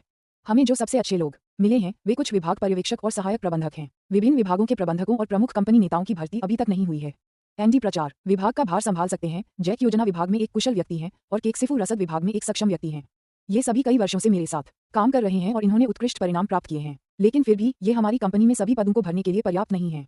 तांग शियू मुस्कुराए और बोले, जल्दी मत करो, आराम से समय लो। अगर हम पर्याप्त वेतन देते हैं तो मुझे विश्वास है कि कई प्रतिभाशाली लोग स्वेच्छा से हमारे साथ जुड़ेंगे। ये सुनकर कांग शिया ने बाहर की ओर देखा और फिर अचानक फुसफुसाते हुए बोली, प्रतिभा की बात करें तो मुझे एक अच्छा व्यक्ति मिला है। बाहर खड़े उस अधेड़ उम्र के व्यक्ति को देखो जो थोड़ा उदास और हताश लग रहा है। मैं उसे जानती हूँ, वह कभी मेरा प्रिय व्यक्ति था। तांग शियू ने आश्चर्य से पूछा, वह कौन है? अगर वह उतना ही काबिल है जितना आप कहते हैं तो वह प्रतिभा बाजार में नौकरी क्यों ढूंढ रहा है? कांग शिया ने कहा, मैंने उसकी कहानी सुनी है। वह अमेरिका में रहता था, न केवल बिक्री में माहिर था बल्कि कंप्यूटर विशेषज्ञ भी था। उसने एक बार एक अमेरिकी हाई एंड कॉस्मेटिक ब्रांड को अपने उत्पादों को विश्व स्तर पर बेचने में मदद की, जिसके कारण उस कंपनी की कुल संपत्ति महज 6 वर्षों में 1000 गुना बढ़ गई। हालांकि 5 साल पहले उसने कंप्यूटर नेटवर्क का इस्तेमाल करके एक प्रौद्योगिकी कंपनी के आंतरिक सिस्टम में घुसपैठ की, उनके मुख्य गोपनीय डेटा को चुरा लिया और उसे गिरफ्तार कर जेल भेज दिया गया। मुझे नहीं पता कि वह चीन कब लौटा और नहीं मुझे पता है कि वह नौकरी की तलाश में प्रतिभा बाजार में क्यों आया है। तांग शियू ने भौहें चढ़ाकर धीमी आवाज में पूछा, इतना प्रतिभाशाली व्यक्ति, आपने उसे सीधे नौकरी की पेशकश क्यों नहीं की? कांग शिया ने सिर हिलाते हुए कहा, मैं सिर्फ इतना जानती हूँ कि वह बहुत काबिल है, लेकिन अन्य पहलुओं के बारे में मुझे थोड़ी शंका है। इसलिए मैं उसे पद की पेशकश करने से पहले चीजों को स्पष्ट करना चाहती हूँ। तांग शियू ने उनके पीछे लाइन में खड़े अधेड़ उम्र के व्यक्ति को देखा, थोड़ी देर सोचा और फिर धीरे से कहा, क्यों न मैं उनका इंटरव्यू ले लूं? कांग शिया ने आश्चर्य से पूछा, क्या आपको साक्षात्कार करना आता है? तांग शियू मुस्कुराई और बोली, सच में नहीं, लेकिन मुझे लोगों को परखना आता है। कांग शिया ने कंधे उचकाते हुए मुस्कुराते हुए कहा, चूंकि बॉस खुद कमान संभालना चाहते हैं इसलिए मैं निश्चिंत हूँ। मुझे उम्मीद है कि बॉस अच्छे प्रतिभाशाली व्यक्ति को भर्ती कर पाएंगे। समय बहुत जल्दी बीत गया। पलक झपकते ही 20 मिनट और बीत गए। जब अस्त व्यस्त बालों वाला अधेड़ उम्र का व्यक्ति शेंग तांग ग्रुप के इंटरव्यू लेने वाले की कुर्सी पर बैठा तो उसने देखा कि इंटरव्यू लेने वाले व्यक्ति बदल चुके थे और उनकी जगह तांग शियू और कांग शिया बैठे थे। उसकी आंखों में थोड़ी हैरानी झलक रही थी। फिर उसने कांग शिया को सिर हिलाकर कहा, नमस्कार सीईओ कांग। कांग शिया ने आश्चर्य से पूछा, आप मुझे जानते हैं? अधेड़ उम्र के उस व्यक्ति ने सिर हिलाया और कहा, मैंने सुना था कि वॉल स्ट्रीट से एक प्रतिभाशाली व्यवसाय निकला है, इसलिए मैंने ध्यान से सुना, इसीलिए मैं आपके बारे में थोड़ा बहुत जानता हूँ। कांग शिया ने अधेड़ उम्र के व्यक्ति द्वारा दिए गए फाइल बैग को लिया, फिर उसे तांग शियू को सौंपते हुए मुस्कुराते हुए कहा, चीन में वाकई बहुत प्रतिभाएं हैं। ठीक है, अब और कोई बात नहीं, हमारे बॉस आपका इंटरव्यू लेंगे और मैं अवलोकन करूंगी। तांग शियू ने अधेड़ उम्र के व्यक्ति की जानकारी देखी, जो बहुत सरल थी। उनका नाम वेई जोंगफेक था, उम्र 42 वर्ष। उन्हें बिक्री का अनुभव था। वे विवाहित थे और प्रांतीय राजधानी लाचेंग में रहते थे। तांग शियू ने सामग्री नीचे रख दी और वेई जोंगफेक की ओर देखते हुए कहा, 3 सवाल। अगर आपके जवाब मुझे संतुष्ट करते हैं तो मैं आपको काम पर रखने का फैसला करूंगा। कृपया पूछें। जब तांग शियू उसका बारीकी से निरीक्षण कर रहा था तब वेई जोंगफेक भी तांग शियू का बारीकी से निरीक्षण कर रहा था। इस बार शिंगचेंग आने का उसका मुख्य उद्देश्य शेंग तांग समूह में नौकरी के लिए आवेदन करना था। वह व्यापार जगत में प्रसिद्ध कांग शिया में दिलचस्पी रखता था और साथ ही उस बॉस में भी जिसके प्रति कांग शिया ने अभी वफादारी की शपथ ली थी। तांग शियू ने कहा, पहला सवाल, वफादारी और पितृभक्ति के बीच संतुलन बनाना हमेशा से मुश्किल रहा है। अगर आपको दोनों में से एक चुनना पड़े तो आप किसे चुनेंगे?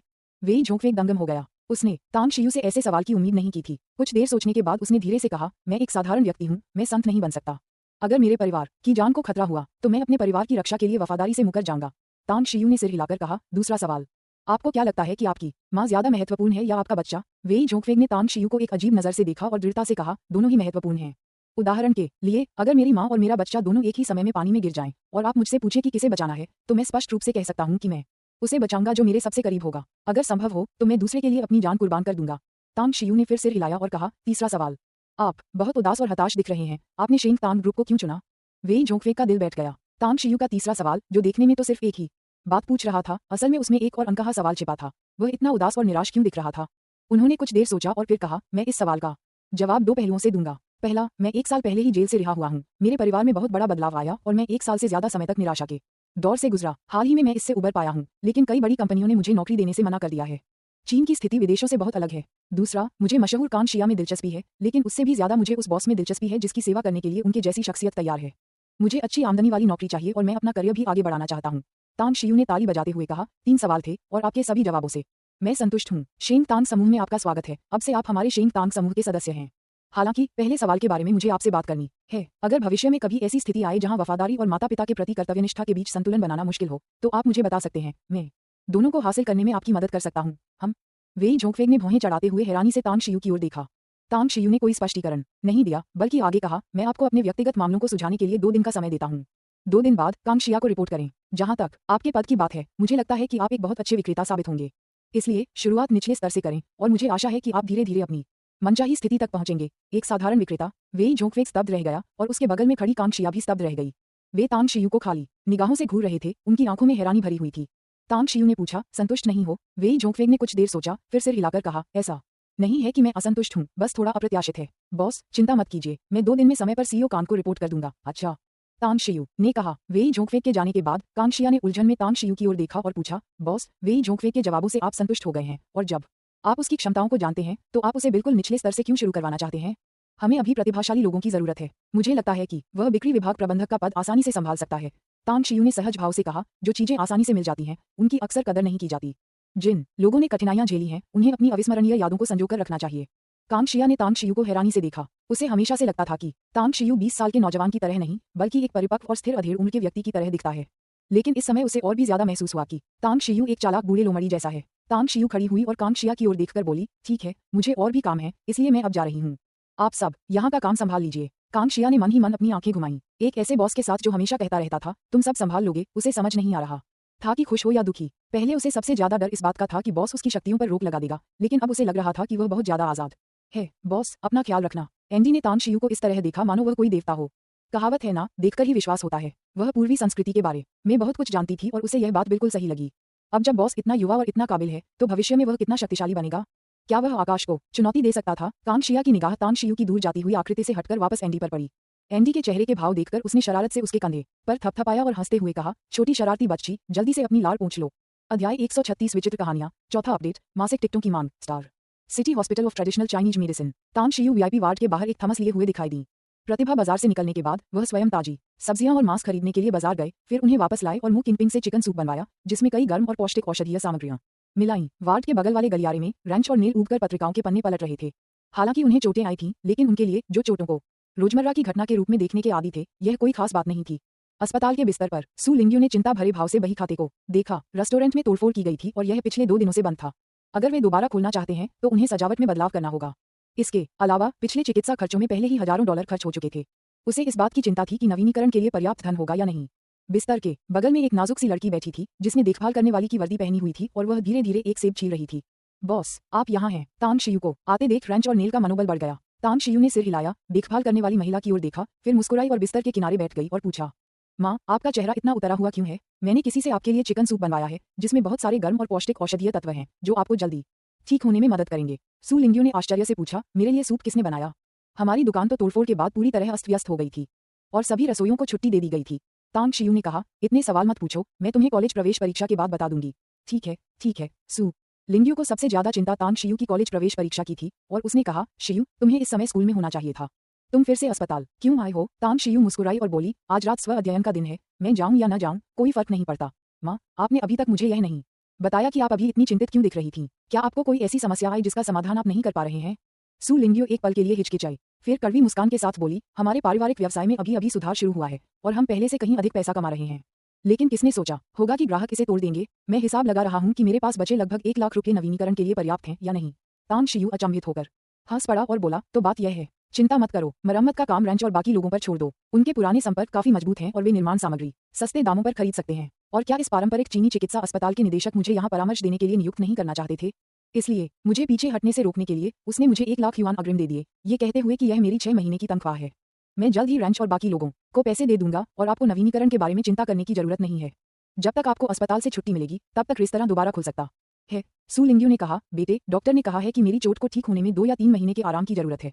अगर हमारा रेस्टोरेंट 2 या 3 महीने के लिए बंद हो जाता है तो मुझे डर है। इसके बारे में क्या ख्याल है? मुझे रेंच एंड नेल और इन बच्चों पर भरोसा है।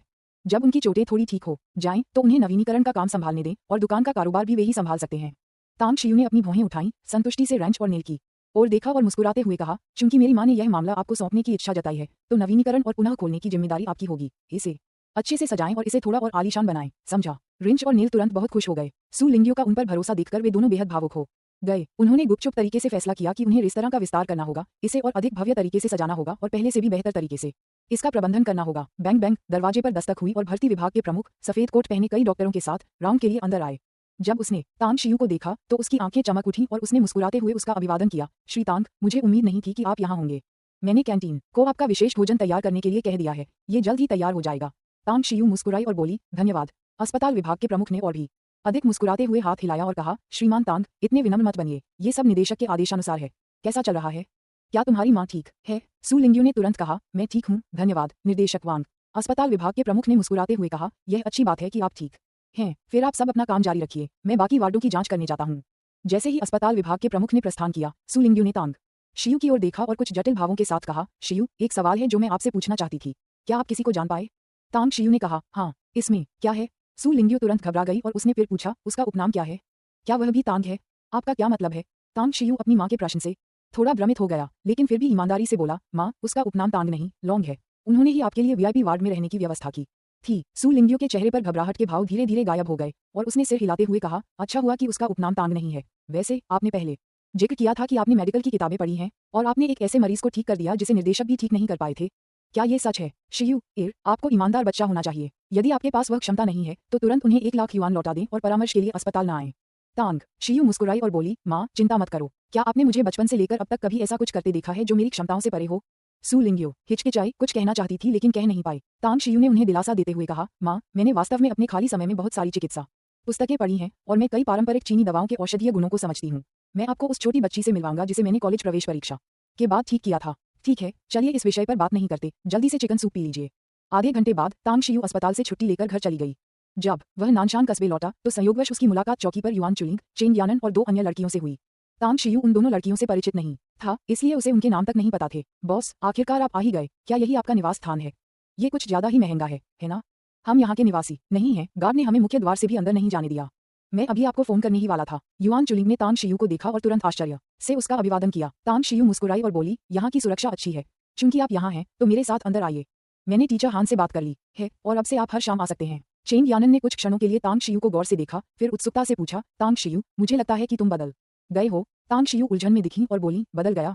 तुम्हारा क्या मतलब है? चेंग यानन ने कहा, मुझे याद है कि पहले तुम्हारी त्वचा इतनी गोरी नहीं थी, है ना? और मुझे लगता है कि आपकी लंबाई काफी बढ़ गई है। क्या आपने पिछले 1 हफ्ते में कुछ बहुत पौष्टिक खाया था? तांग शियू को अचानक बात समझ आ गई। उसकी साधना में सफलता मिली थी और उसकी लंबाई वास्तव में फिर से बढ़ गई थी। जहां तक उसकी त्वचा की बात है, उसके शरीर से काफी मात्रा में अशुद्धियां निकल चुकी थीं, इसलिए उसकी त्वचा पहले की तुलना में स्वाभाविक रूप से अधिक गोरी थी। तथापि चेंग यानन का ध्यान भटकाने के लिए उसने मुस्कुराते हुए कहा, मुझे उम्मीद नहीं थी कि आप मुझे इतनी बारीकी से देखेंगे। क्या तुम मुझ पर मोहित हो गए हो? पफ, चेंग यानन का सुंदर चेहरा शर्म से लाल हो गया और उसने झट से अपना चेहरा दूसरी तरफ मोड़ लिया। युआन चुलिंग आश्चर्य से हंस पड़ी, बॉस, कहते हैं ना कि एक दिन का अंतराल 3 पतझड़ के बराबर लगता है। हम सिर्फ 1 या 2 हफ्ते ही अलग रहे हैं और आपकी भावनात्मक बुद्धिमत्ता में सुधार हो गया है। तुम खूबसूरत मिस चेंग को छेड़ने की हिम्मत भी करते हो, अपनी बहन को चिढ़ाओ। तांग शियू ने अधीरता से उसकी ओर देखा और विला क्षेत्र की ओर बढ़ गई। कार्ड स्वाइप किया। विला के प्रांगण में प्रवेश करते ही युआन चुलिंग को ऐसा लगा मानो उसने एक नया महाद्वीप खोज लिया हो। वह लगातार प्रांगण के दृश्यों को निहार रही थी। जब वह तांग शियू के पीछे विला की लॉबी में दाखिल हुआ तो उसने तुरंत कहा, हे भगवान, बॉस, क्या आपने सचमुच बैंक लूटा है? आप इतनी शानदार जगह पर रह रहे हैं। मैंने लंबे समय से सुना है कि नानशान टाउन के विला बेहद महंगे हैं, लेकिन मुझे कभी उम्मीद नहीं थी कि वे इतने आलीशान होंगे। इस विला की कीमत कम से कम 9 अंकों में होगी, है ना? तांग शियू ने उदासीनता से कहा, किसी ने मुझे ये दिया था, मैंने इसके लिए पैसे नहीं दिए। बिल्कुल नहीं। युआन चुलिंग चीख पड़ी, उसकी आंखें तांबे की घंटियों की तरह चौड़ी हो गईं और उसने पूछा, किसी ने तुम्हें ये दिया है? आप किसी अमीर महिला के कब्जे में तो नहीं थे, है ना? पफ, चेंग यानन और बाकी दोनों लड़कियां अपनी हंसी नहीं रोक पाईं। हालांकि वे इस बात से हैरान थे कि तांग शियू इतने आलीशान विला में रह सकती है, लेकिन युआन चुलिंग बहुत ही मजाकिया थी। हालांकि उन्हें यह महसूस हो रहा था कि युआन चुलिंग और तांग शियू के बीच वास्तव में अच्छे संबंध थे। तांग शियू ने युआन चुलिंग को नजरअंदाज कर दिया और इसके बजाय बाहर जा चुके मुंह किंगपिंग की ओर देखकर कहा, वे मेरे सहपाठी हैं। वे कॉलेज प्रवेश परीक्षा तक हर शाम पढ़ाई करने के लिए आएंगे। 2 घंटे में कृपया हमारे लिए कुछ देर रात का नाश्ता बना दीजिएगा। ठीक है, मुंह किंगपिंग ने मुस्कुराते हुए सिर हिलाया। युआन चुलिंग ने आश्चर्य से कहा, बॉस, आपके विला में तो नैनी भी है। ये तो कुछ ज्यादा ही खर्चीला है ना? तांग शियू ने अधीरता से कहा, वह मेरी नौकरानी है, आप उन्हें सिस्टर मुँह कह सकते हैं। ठीक है, मैंने सिस्टर मुँह से मीटिंग रूम साफ करवा दिया है और अब से मैं तुम्हें वहीं पढ़ाऊंगी। पहली मंजिल पर स्थित मीटिंग रूम 40 से 50 वर्ग मीटर के विशाल कमरे में एक अंडाकार कॉन्फ्रेंस टेबल के चारों ओर 1 दर्जन कुर्सियां बड़े करीने से व्यवस्थित थीं। प्रत्येक सीट के सामने चाय भी रखी गई थी। यहाँ की विलासिता और भव्यता को देखकर धनी युवा मालिक युआन चुलिंग भी दबे स्वर में दंग रह गया। बाकी दो लड़कियों का जिक्र तो करना ही नहीं चाहिए। हालांकि चेंग यानन को इसकी आदत सी हो गई थी और वह खास हैरान नहीं हुई। आप सभी पहले स्वयं समीक्षा कर लें, मुझे सिस्टर मुझसे कुछ बातें कहनी है। तांग शियू ने उनका अभिवादन किया, फिर मु किंगपिंग को बाहर गलियारे में ले जाकर कहा, मैंने यिनयिन से बात की है और उसने कहा कि वह पढ़ाई में 2 साल से अधिक पीछे रह गई है और फिलहाल स्कूल नहीं जाना चाहती। मैंने बाहर स्थित एक अच्छे प्रशिक्षण संस्थान से निजी ट्यूटर नियुक्त किए हैं और वे हर सुबह, दोपहर और शाम को हमारे घर आकर यिनयिन पढ़ाएंगे। अगर यिनयिन 3-4 महीनों के भीतर अपनी छूटी हुई पढ़ाई पूरी कर लेती है तो मैं उसे 1 सितंबर को स्कूल भेजने की योजना बना रहा हूं ताकि वह फिर से कैंपस जीवन का अनुभव कर सके। मु किंगपिंग ने कृतज्ञतापूर्वक तांग शियू की ओर देखा और चुपचाप सिर हिलाया। वह तांग शियू की अपनी बेटी के प्रति चिंता और देखभाल को महसूस कर सकती थी और उसने कहा, धन्यवाद श्रीमान तांग।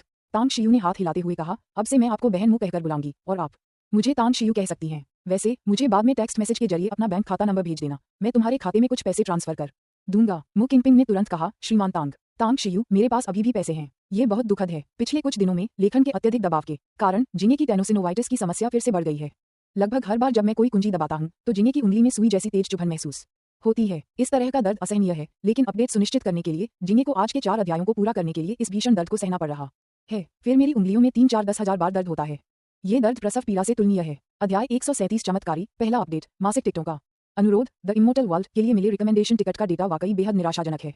इस किताब को पसंद करने वाले सभी दोस्तों से मेरा अनुरोध है कि वे अपने बहुमूल्य रिकमेंडेशन टिकट दें। बहुत बहुत धन्यवाद। तांग शियू ने कहा, ये तुम्हारा पैसा है, इसे अपने पास रखो।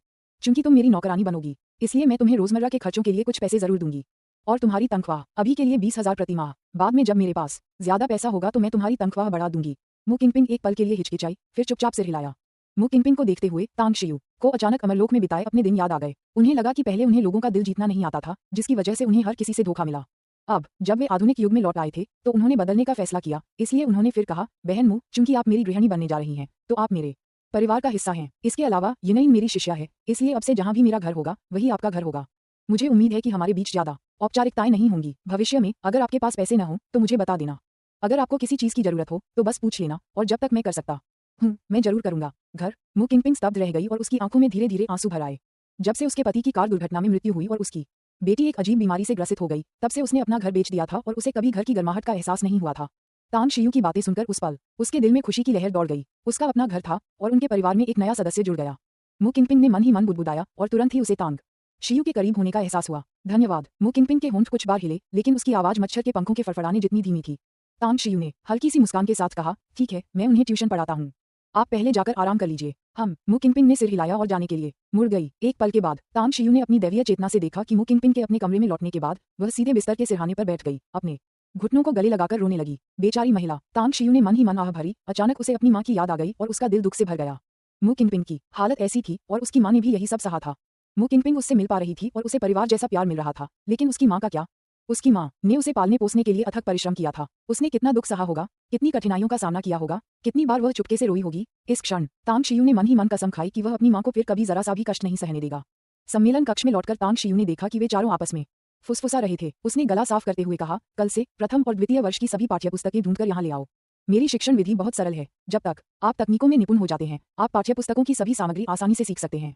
बेशक कॉलेज प्रवेश परीक्षा को देखते हुए मैं प्रथम, द्वितीय और तृतीय वर्ष की सभी महत्वपूर्ण सामग्री को संक्षेप में समझाऊंगा, ताकि आपके कॉलेज प्रवेश परीक्षा के अंकों में उल्लेखनीय सुधार हो सके। चेंग यानान को तांग शियू से ज्यादा उम्मीद नहीं थी। जब तांग शियू ने पहली बार युआन चुलिंग को निजी तौर पर पढ़ाने की पेशकश की थी तो उसने बिना सोचे समझे साथ में पढ़ने का सुझाव दिया था, लेकिन अब तांग शियू के आत्मविश्वास से भरे व्यवहार को देखकर वह उसे हतोत्साहित नहीं करना चाहती थी।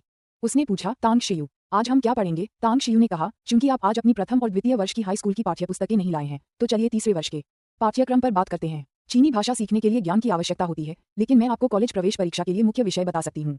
अगर मैं गलत नहीं हूँ तो यह आपके लिए मददगार होगा। विदेशी भाषा, गणित, भौतिक विज्ञान और रसायन विज्ञान में उन भागों को चुनें जो आपको समझ में नहीं आते हैं, या वे क्षेत्र जहां आप परीक्षाओं में हमेशा गलतियां करते हैं, और मैं आपका मार्गदर्शन करूंगी। ठीक है। उन चारों ने अपनी पाठ्यपुस्तकें खोलीं और उन हिस्सों के बारे में पूछा जो उन्हें आमतौर पर समझ में नहीं आते थे। तांग शियू का दिमाग स्पष्ट था, उनके शब्द सुस्पष्ट थे और उन्होंने क्रमिक विश्लेषण की विधि का उपयोग करते हुए कठिन समस्याओं को सरल से गहन तक परत दर परत समझाया। पूरे 2 घंटे बीत गए, लेकिन किसी को पता भी नहीं चला। हर बार जब तांग शियू किसी समस्या को समझाना समाप्त करते तो वे ये देखकर सुखद आश्चर्यचकित हो जाते कि जो बात उन्हें पहले समझ नहीं आ रही थी वह अचानक स्पष्ट हो गई। कई मामलों में एक बात समझने से कई अन्य बातें भी समझ में आ गईं। वाह, हमारे शिक्षक ने इस गणित के सवाल को पहले भी कई बार समझाया था, लेकिन मुझे कभी समझ नहीं आया। तांग शियू के समझाने के बाद मुझे अचानक समझ आ गया, जैसे बादल छट गए हों और आसमान साफ हो गया हो। तांग शियू, तुम सच में कमाल हो। मुझे लगता है तुम्हारा स्तर हमारे गणित शिक्षक से भी बेहतर है। शिया वानफेन नाम की लड़की ने उनकी दिल से प्रशंसा की। ली शियाओकियान नाम की एक और लड़की ने भी प्रशंसा करते हुए कहा, तांग शियू ने रसायन विज्ञान की जो समस्या मुझे समझाई वह बहुत ही कुशलता से समझाई गई थी। अगर मैं उनके बताए गए सूत्र के अनुसार उसका विश्लेषण करूं तो मुझे कई संबंधित अवधारणाएं समझ में आ गईं। भविष्य में अगर मुझे ऐसी ही कोई समस्या आती है तो मैं उसे आसानी से हल कर लूंगी। मेरे बॉस से यही उम्मीद थी, मेरे आदर्श से यही उम्मीद थी। युआन चुलिंग ने अंगूठा ऊपर करके मुस्कुराते हुए इशारा किया। चेंग यानान के मन में मौजूद तिरस्कार पूरी तरह गायब हो गया था। तांग शियू ने आज जिन समस्याओं और विषयों पर चर्चा की उन सभी ने उसे बहुत चौंका दिया था। इनमें से कुछ समस्याओं का हल उसे पता था, लेकिन उसके तरीके तांग शियू के तरीकों से कहीं बेहतर थे। सरल, बहुत ही सुव्यवस्थित, स्तरित तार्किक तर्क प्रक्रिया जो शीघ्र ही सही उत्तर तक ले जाती है।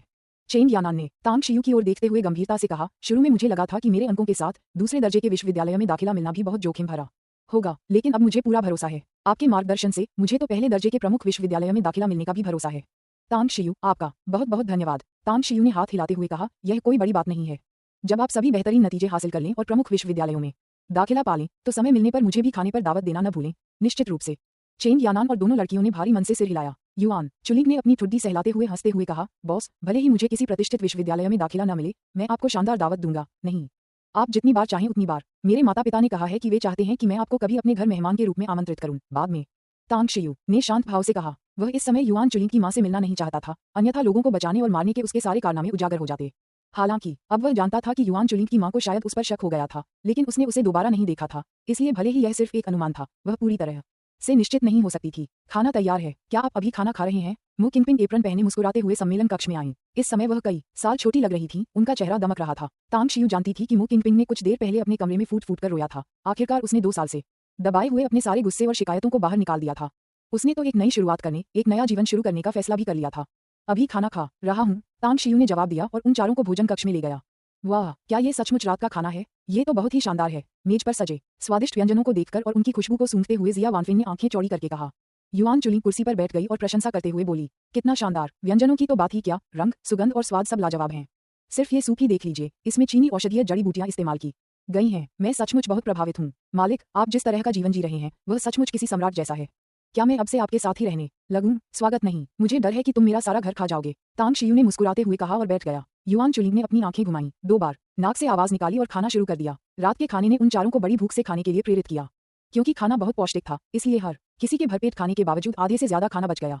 थोड़ी देर बाद, थोड़े आराम के बाद, तांग शियू ने उन्हें फिर से मार्गदर्शन देना शुरू किया। सुबह के शुरुआती घंटों में जाकर चारों ने अनिच्छा से पढ़ाई जारी रखने का विचार छोड़ दिया। तांग शियू ने कुछ थके हुए चारों लोगों को देखकर उदासीनता से पूछा, काफी देर हो चुकी है, क्या आप स्कूल वापस जा रहे हैं या यहीं रुकेंगे? अगर आप यहीं रुक रहे हैं तो अतिथि कक्ष में जाकर आराम कर लीजिए। मुझे कल कुछ काम है और मैं स्कूल नहीं जा सकती, इसलिए आप नाश्ते के बाद जा सकते हैं। यह अच्छा नहीं होगा। चेंग यानान आमतौर पर स्कूल में ही रहती थी और यह पहली बार था जब वह किसी सहपाठी के घर रुकी थी, इसलिए उसे थोड़ा अजीब लगा। बाकी दोनों लड़कियों के चेहरे पर भी झिझक के भाव थे। तांग शियू ने कहा, अगर तुम यहाँ नहीं रहना चाहते तो वापस चले जाओ। प्रॉपर्टी मैनेजमेंट ऑफिस में अभी लोग मौजूद होंगे। मैं पता लगाऊंगी कि किसके पास गाड़ी है और उनसे तुम्हें वापस स्कूल छोड़ने के लिए कहूंगी। युआन चुलिंग ने जोर से कहा, बहुत देर हो गई है। अगर हम वापस स्कूल चले गए तो कितनी देर सो पाएंगे? मैं आज रात नहीं जा रही, यहीं रुकूंगी। बॉस, मेरे लिए एक कमरा तैयार कर दीजिए। अब से हर रात पढ़ाई के बाद मैं यहीं सोऊंगी। चेंग यानान ने अपनी दोनों महिला सहपाठियों की ओर देखा और अंत में सिर हिलाते हुए कहा, काफी देर हो चुकी है, चलो प्रॉपर्टी मैनेजमेंट स्टाफ को परेशान न करें। मैं भी यहीं रुक जाऊंगी, हम भी यहीं रुकेंगे। चेंग यानान को सहमत होते देख बाकी दोनों लड़कियों ने भी सिर हिलाकर सहमति जताई। आप लोग आराम से रह लीजिए, मेरे पास यहाँ कई अतिथि कक्ष हैं, आप सबके लिए पर्याप्त हैं। मुँह बहन अभी भी जाग रही होंगी, मैं उनसे आपके लिए व्यवस्था करवा दूंगी। आधे घंटे बाद एक अतिथि कक्ष में ली शियाओकियान और शिया वानफेन ने एक ही कमरे में रहने का फैसला किया, इसलिए नहाने के बाद उन्होंने अतिथि कक्ष में तैयार किए गए पायजामे पहने और बिस्तर के सिरहाने पर अगल बगल बैठकर बातें करने लगी। शियाओकियान, हम पहले तांग शियू को कितना गलत समझते थे, लेकिन उन्होंने कभी कोई शिकायत नहीं रखी। उन्होंने न केवल हमारी पढ़ाई में मदद की, बल्कि हमारे लिए रात का खाना भी बनाया और हमें अपने घर में रहने भी दिया। वे सच में बहुत अच्छे इंसान हैं। हाँ, मुझे उम्मीद नहीं थी कि तांग शियू का स्वभाव इतना अच्छा होगा। मुझे डर था कि तांग शियू स्कूल वाली घटना को लेकर मन में कड़वाहट रखेगा, लेकिन ऐसा सोचना बेकार था। वह बहुत ही मिलनसार है। वह बदमाश सू जियांगफेई हमेशा तांग शियू के पीठ पीछे उसकी बुराई करता था। कल जब हम स्कूल वापस जाएंगे तो सबको बताएंगे कि ये सब सू जियांगफेई का झूठ था और तांग शियू बिल्कुल भी वैसा इंसान नहीं है। मुझे लगता था कि सू जियांगफेई काफी हैंडसम है और उसके ग्रेड भी अच्छे थे। मुझे उम्मीद नहीं थी कि उसका चरित्र इतना बुरा होगा। हमें अपने सभी सहपाठियों को उसकी असलियत बतानी होगी। और आज हमें बहुत कुछ सीखने को मिला। अगर हम कॉलेज प्रवेश परीक्षा में वाकई अच्छा करते हैं तो हमें अपना आभार ठीक से दिखाना होगा, उसे खाने पर दावत देनी होगी और फिर उसे गाने के लिए आमंत्रित करना होगा। कोई बात नहीं। अध्याय 138 शुभ भूमि। दूसरा अपडेट, मासिक टिकटों की तलाश। शिंगचिंग विकास क्षेत्र के पास एक जमीन का टुकड़ा था जो लंबे समय से वीरान पड़ा था। इस जमीन की एक बार नगर निगम द्वारा नीलामी की गई और इसे बहुत अच्छी कीमत पर बेचा गया। दुर्भाग्यवश अपनी कंपनी के प्रबंधन संबंधी मुद्दों के कारण इस जमीन को खरीदने वाला व्यवसाय अंततः दिवालिया हो गया और सरकार ने जमीन वापस ले ली। बाद में कुछ लोग इस जमीन को खरीदना चाहते थे, लेकिन जब भी वे फेंग शुई की जांच कराने के लिए तथाकथित फेंग शुई विशेषज्ञों के पास जाते थे, तो सभी यही कहते थे कि यहाँ की फेंग शुई बेहद खराब है। व्यापारी लोग फेंग शुई में विश्वास करते हैं, इसलिए इस जमीन को खरीदने की इच्छा रखने वाले कई लोगों ने अंततः अपना इरादा बदल दिया। सुबह में जैसे ही क्षितिज से सूर्य की पहली किरण उठी, 2 ऑफ-रोड वाहन तेजी से आते हुए जमीन के पास रुक गए और 3 पुरुष और 1 महिला कारों से बाहर निकले। आप निश्चिंत रहें, मैं इसे संभाल लूंगा। हालांकि इस भूमि के बारे में अफवाह है कि इसका फेंग शुई खराब है, लेकिन मैं फेंग शुई में विश्वास नहीं करता और नगरपालिका सरकार इसे बेचने के लिए उत्सुक थी, इसलिए मैंने कुछ संपर्कों का इस्तेमाल किया और इसे बहुत कम कीमत पर आसानी से खरीद लिया। इसका क्षेत्रफल बहुत बड़ा है, यहाँ 10 इमारतें बनाने के लिए पर्याप्त जगह है और फिर भी काफी जगह बच जाएगी। लॉन्ग जेंग्यू ने चारों के बीच में खड़े होकर और उस सुनसान भूमि की ओर इशारा करते हुए कहा। चू यी ने हल्की मुस्कान के साथ कहा, तुम इसे इतना आसान बता रहे हो, लेकिन मुझे यकीन है कि तुम्हारे लॉन्ग परिवार ने इस बार खूब संपर्कों का इस्तेमाल किया होगा, है ना? मैंने सुना है कि तुम कल रात नगर पालिका के नेताओं के साथ सुबह 2 बजे तक शराब पीते रहे। लॉन्ग जेंग्यू हंसते हुए बोला, मंजूरी जल्दी मिल गई और लेन देन की सारी प्रक्रियाएं पूरी हो गईं, तो मैं उनके साथ अच्छा व्यवहार क्यों न करूं? मैंने पहले ही लोगों को इसके लिए भेज दिया है और ज्यादा से ज्यादा 1 हफ्ते में ये जमीन सचमुच हमारी हो जाएगी। बाई ताओ ने कहा, मुझे सबसे ज्यादा चिंता इस बात की है कि तांग शियू कब आएगा। इस व्यवसाय के लिए मैंने अपने परिवार की लगभग सारी बचत राशि का उपयोग कर लिया है। अगर मेरे पिताजी ने यह नहीं देखा होता कि मैं आप लोगों के साथ सहयोग कर रहा हूं, तो वे बिल्कुल भी सहमत नहीं होते। ओयांग लुलू मुस्कुराई और बोली, बाई ताओ, मेरे शामिल होने से पहले ऐसा लग रहा था कि आप और भी अधिक धनराशि जुटा सकते हैं, है ना? मुझे लगता था कि तुम ईमानदार और सरल हो, लेकिन मुझे उम्मीद नहीं थी कि तुम इतने धूर्त भी होगे। बाई ताओ का चेहरा जम गया, फिर उसने अजीब सी मुस्कान के साथ कहा, पुराने सहपाठी, डांटते समय किसी के चेहरे पर मत मारो या उसकी कमियों को उजागर मत करो। जब आप ऐसा कहते हैं तो मैं इसका सामना कैसे करूंगी? हा। तीनों जोर से हंस पड़े। लॉन्ग जेंग्यू हंसते हुए बोला, मैंने आज सुबह तांग शियू को फोन किया था और उसने कहा कि वह बाद में आएगा। आप तीनों के बीच हम पहले ही इस बात पर सहमत हो चुके हैं कि तांग शियू के 10% शेयर, भले ही हम बाद में और पूंजी जोड़ें, हम उनके शेयरों को कम नहीं कर सकते। हम समझा। बाकी तीनों ने सिर हिलाया। सकारात्मक प्रतिक्रिया मिलने पर लॉन्ग जेंग्यू ने फिर मुस्कुराते हुए कहा, हमारी परियोजना में केवल एक ही इमारत है। यदि भविष्य में हमारे पास अधिक धनराशि होगी तो हम अन्य परियोजनाएं शुरू कर सकते हैं। तांग शियू को इस एक परियोजना में शेयर मिल सकते हैं, लेकिन अन्य परियोजनाओं में नहीं। हमने जो जमीन खरीदी है उसका इस्तेमाल कई परियोजनाओं के लिए किया जा सकता है। अगर उस बच्चे को पैसा कमाना है तो वह निश्चित रूप से हमारे साथ उसी युद्ध रथ पर सवार होगा। ओयांग लुलू की आंखें चमक उठी और उसने लॉन्ग जेंग्यू को अंगूठा दिखाते हुए प्रशंसा की। मैंने लंबे समय से सुना है कि यंग मास्टर लॉन्ग साधन संपन्न है और व्यापार जगत में एक दुर्लभ अभिजात वर्ग है। आज मैंने आखिरकार इसे स्वयं देख लिया। मेरा परिवार वास्तव में आशा करता है कि मैं तांग शियू के साथ और अधिक सहयोग कर सकूंगा। ओयांग लुलू की बातें झूठी नहीं थीं। जिस रात तांग शियू ने प्रस्थान किया, उसी रात वह ओयांग परिवार के पैतृक घर लौटी और अपने पिता और दादा को देखा, और यह जानकर खुशी हुई कि उसकी अक्सर अनुपस्थित रहने वाली माँ भी घर पर थी। उसकी माँ और भाई को भी गलतफहमी थी कि उसका और तांग शियू का कोई खास रिश्ता है। उसके समझाने के बाद भी उन्हें उम्मीद थी कि वह तांग शियू के साथ और अधिक बातचीत करेगी। ओयांग लुलू को अच्छी तरह पता था कि उसका परिवार चाहता है कि वह तांग शियू के साथ अधिक बातचीत करे, आंशिक रूप से इस उम्मीद में कि वह और तांग शियू अपने रिश्ते को अच्छी तरह से विकसित करेंगे और तांग शियू भविष्य में उनके ओयांग परिवार का दामाद बनेगा, और आंशिक रूप से तांग शियू की एक साधक के रूप में पहचान के कारण। इस दुनिया में साधक उतने ही दुर्लभ हैं जितने कि फीनिक्स के पंख और किलिंग के सींग। जो भी परिवार किसी किसान से संबंध स्थापित कर लेता है, उसे निश्चित रूप से अपार लाभ प्राप्त होता है।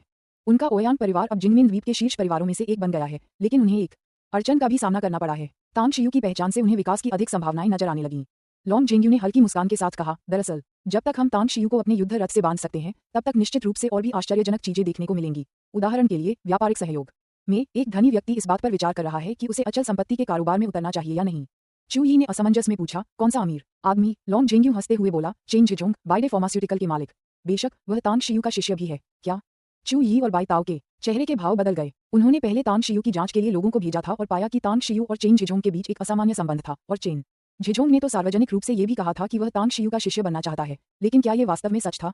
ओयांग लुलू ने अपनी आंखें सिकोड़कर सिर हिलाते हुए कहा, असाधारण लोग असाधारण काम करते हैं। तांग शियू मेरे दिल में एक अथाह स्थान रखता है, और भविष्य में वह हमें जो आश्चर्य देगा वह निश्चित रूप से इससे कहीं अधिक होगा। आधे घंटे बाद एक टैक्सी तेजी से आती हुई दिखी। जब तांग शियू टैक्सी से बाहर निकला तो उसने लॉन्ग जेंग्यू और अन्य लोगों को थोड़ी दूरी पर देखा, और उसे आश्चर्य इस बात का हुआ कि वह लॉन्ग जेंग्यू के आसपास ही उन तीनों लोगों से मिल चुका था।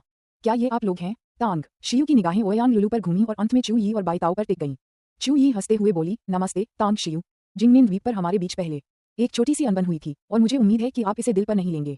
दरअसल जिंगमिन द्वीप जाने से पहले हम पहले शिंगचिंग आए थे और लॉन्ग जेंग्यू से आपका महान नाम सुना था। हम हमेशा से आपसे मिलना चाहते थे, लेकिन हमें उम्मीद नहीं थी कि हम आपसे जिंगमिन द्वीप पर मिलेंगे।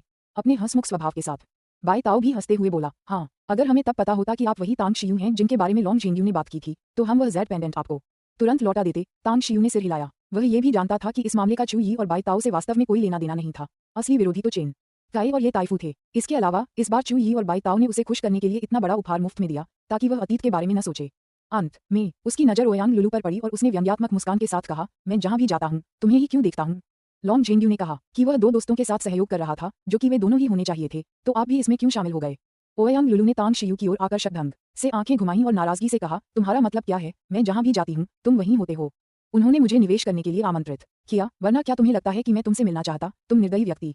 निर्दयी व्यक्ति। लॉन्ग झेंग्यू, चू यी और बाईताओ स्तब्ध रह गए और तुरंत एक दूसरे की ओर देखने लगे। इन शब्दों, उनकी बातों से ऐसा कैसे लगा कि वे एक दूसरे के साथ छेड़छाड़ कर रहे थे?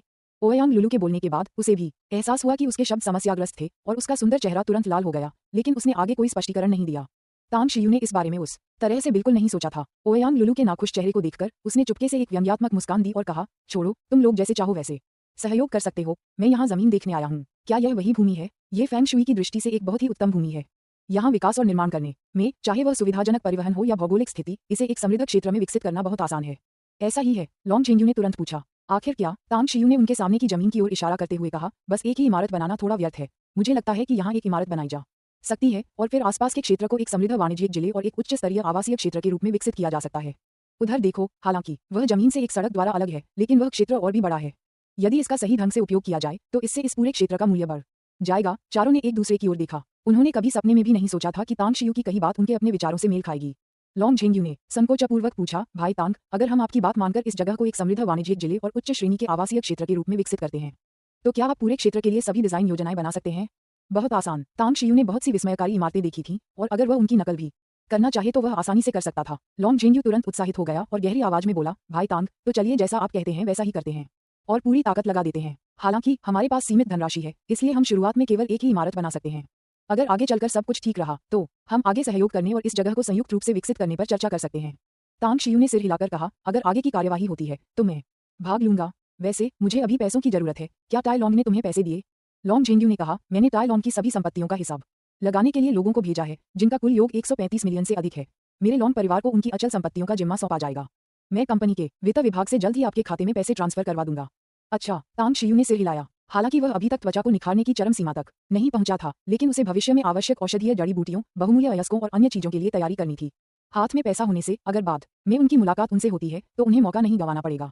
उस 1000 साल पुराने जंगली जिनसेंग के बारे में सोचते हुए तांग शियू को मन ही मन अफसोस हुआ। अचानक तांग शियू के चेहरे के भाव बदल गए और अपने सामने बैठे 4 धनी व्यक्तियों को देखते हुए उन्होंने कहा, सज्जनों, आप सभी की पृष्ठभूमि बहुत प्रभावशाली होनी चाहिए और आपके कई संपर्क होने चाहिए। मैं औषधीय जड़ी बूटियों और बहुमूल्य अयस्कों की सूची बाद में बनाऊंगा।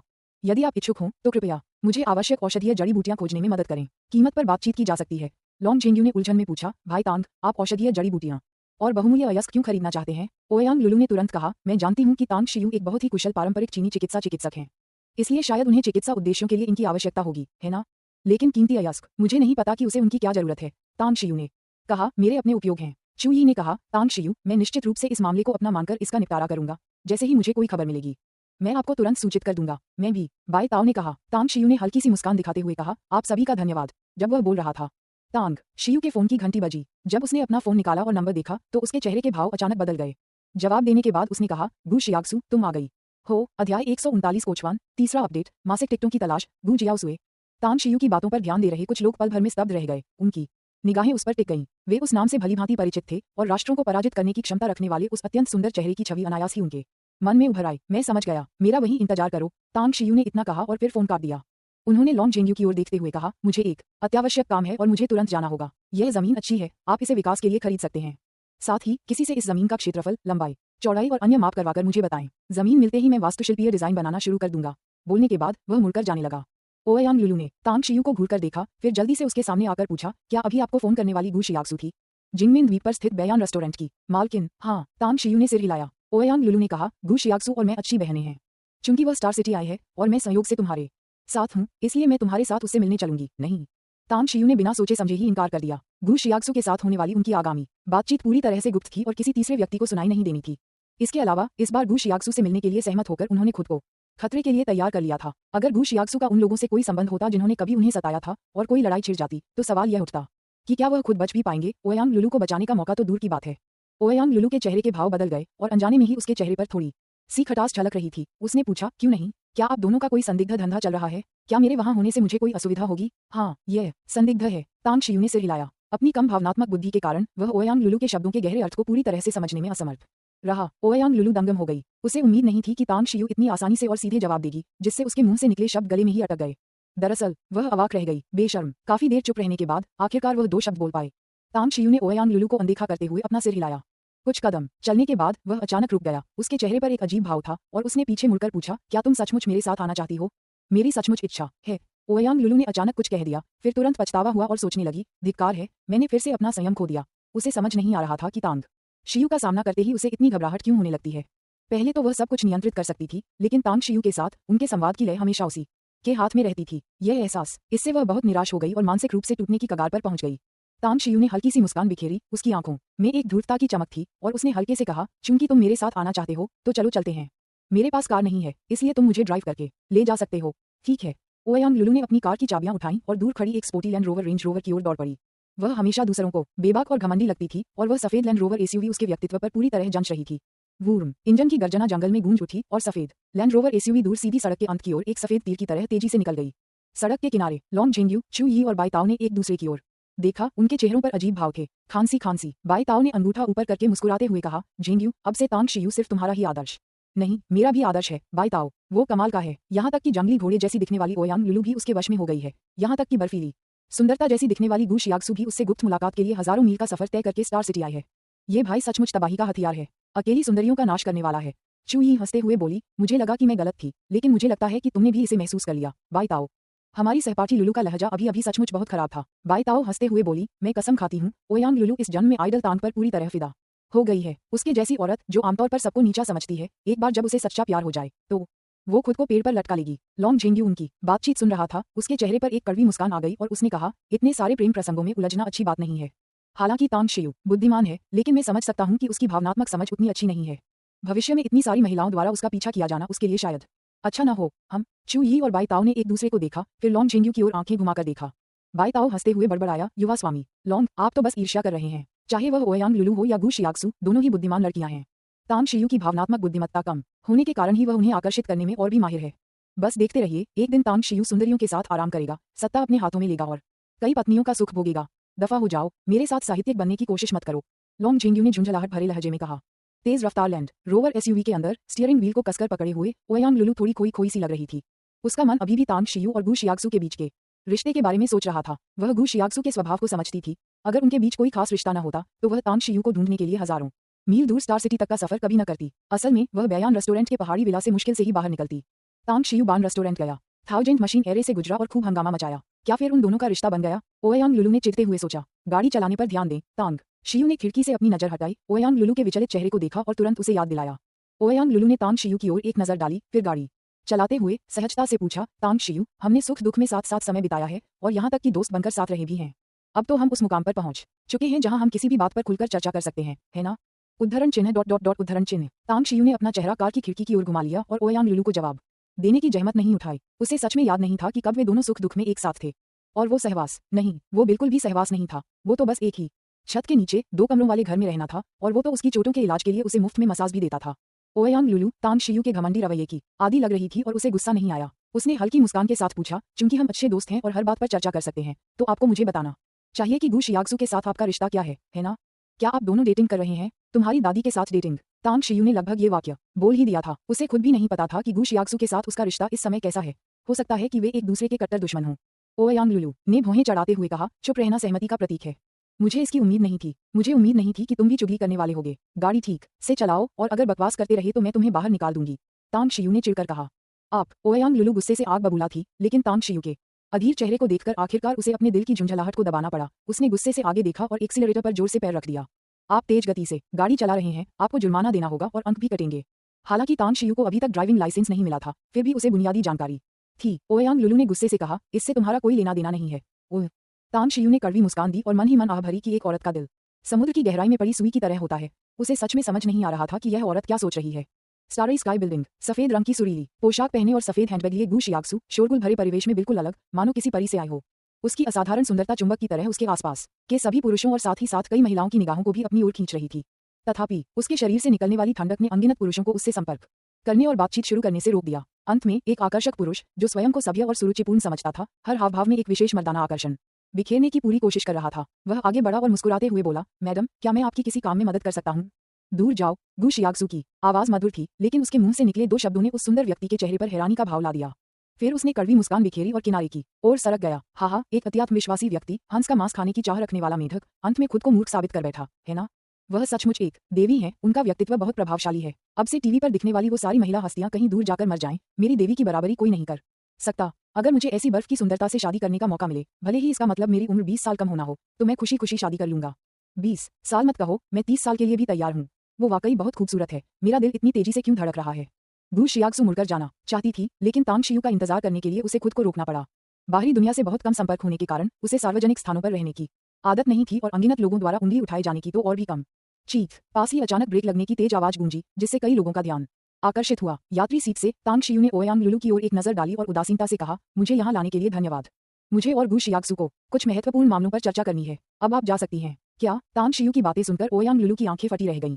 उसने अविश्वास से अपना हाथ उठाया, अपने उल्टे हाथ से अपनी नाक की ओर इशारा करते हुए पूछा, तुम्हारा मतलब है तुमने मुझे सिर्फ अपना ड्राइवर बनने के लिए साथ बुलाया? कोई प्रॉब्लम है क्या? तांग शियू ने पूछा। तुम मजाक कर रहे हो। ओयांग लुलू अब और खुद को रोक नहीं पाई और गुस्से में अपशब्द बोल बैठी। तांग शियू ने उदासीनता से कहा, मैं इकलौती संतान हूँ, मेरी कोई छोटी बहन नहीं है। अपना ख्याल रखना, मैं तुम्हें बाहर तक छोड़ने नहीं आऊंगी। इतना कहकर उसने कार का दरवाजा खोला, बाहर निकला और पास ही खड़ी गू शियाक्सु की ओर चल पड़ा। ओयांग लुलू ने तांग शियू की पीठ को गुस्से से घूरा, तुरंत अपनी सीट बेल्ट खोली और उसके पीछे चल पड़ी। उसे यह विश्वास नहीं हो रहा था कि अगर तांग शियू उसका स्वागत नहीं करता तो उसकी करीबी दोस्त और बहन गू शियाक्सु भी नहीं करेगी। शियाक्सु, तुम्हें देखकर बहुत अच्छा लगा। ओयांग लुलू दौड़कर गू शियाक्सु के पास गई, स्नेहपूर्वक उसका छोटा हाथ पकड़ते हुए बोली। अध्याय 140 सभी शंकाओं का समाधान। चौथा अद्यतन, मासिक टिकटों की मांग। गू शियाक्सु ने भौहें चढ़ाईं। हालांकि वह ओयांग लुलू को देखकर खुश थी, लेकिन आज उसे तांग शियू से बहुत ही महत्वपूर्ण बातें करनी थी। इसके अलावा उसे ये जानने की उत्सुकता भी थी कि ओयांग लुलू तांग शियू के साथ क्यों है। फिर उसने सवालिया निगाहों से तांग शियू की ओर देखा। वह एक अस्थायी ड्राइवर है जिसे मैंने काम पर रखा है, मैं उसे हटा नहीं सकता, इसलिए तुम ही यह काम करो।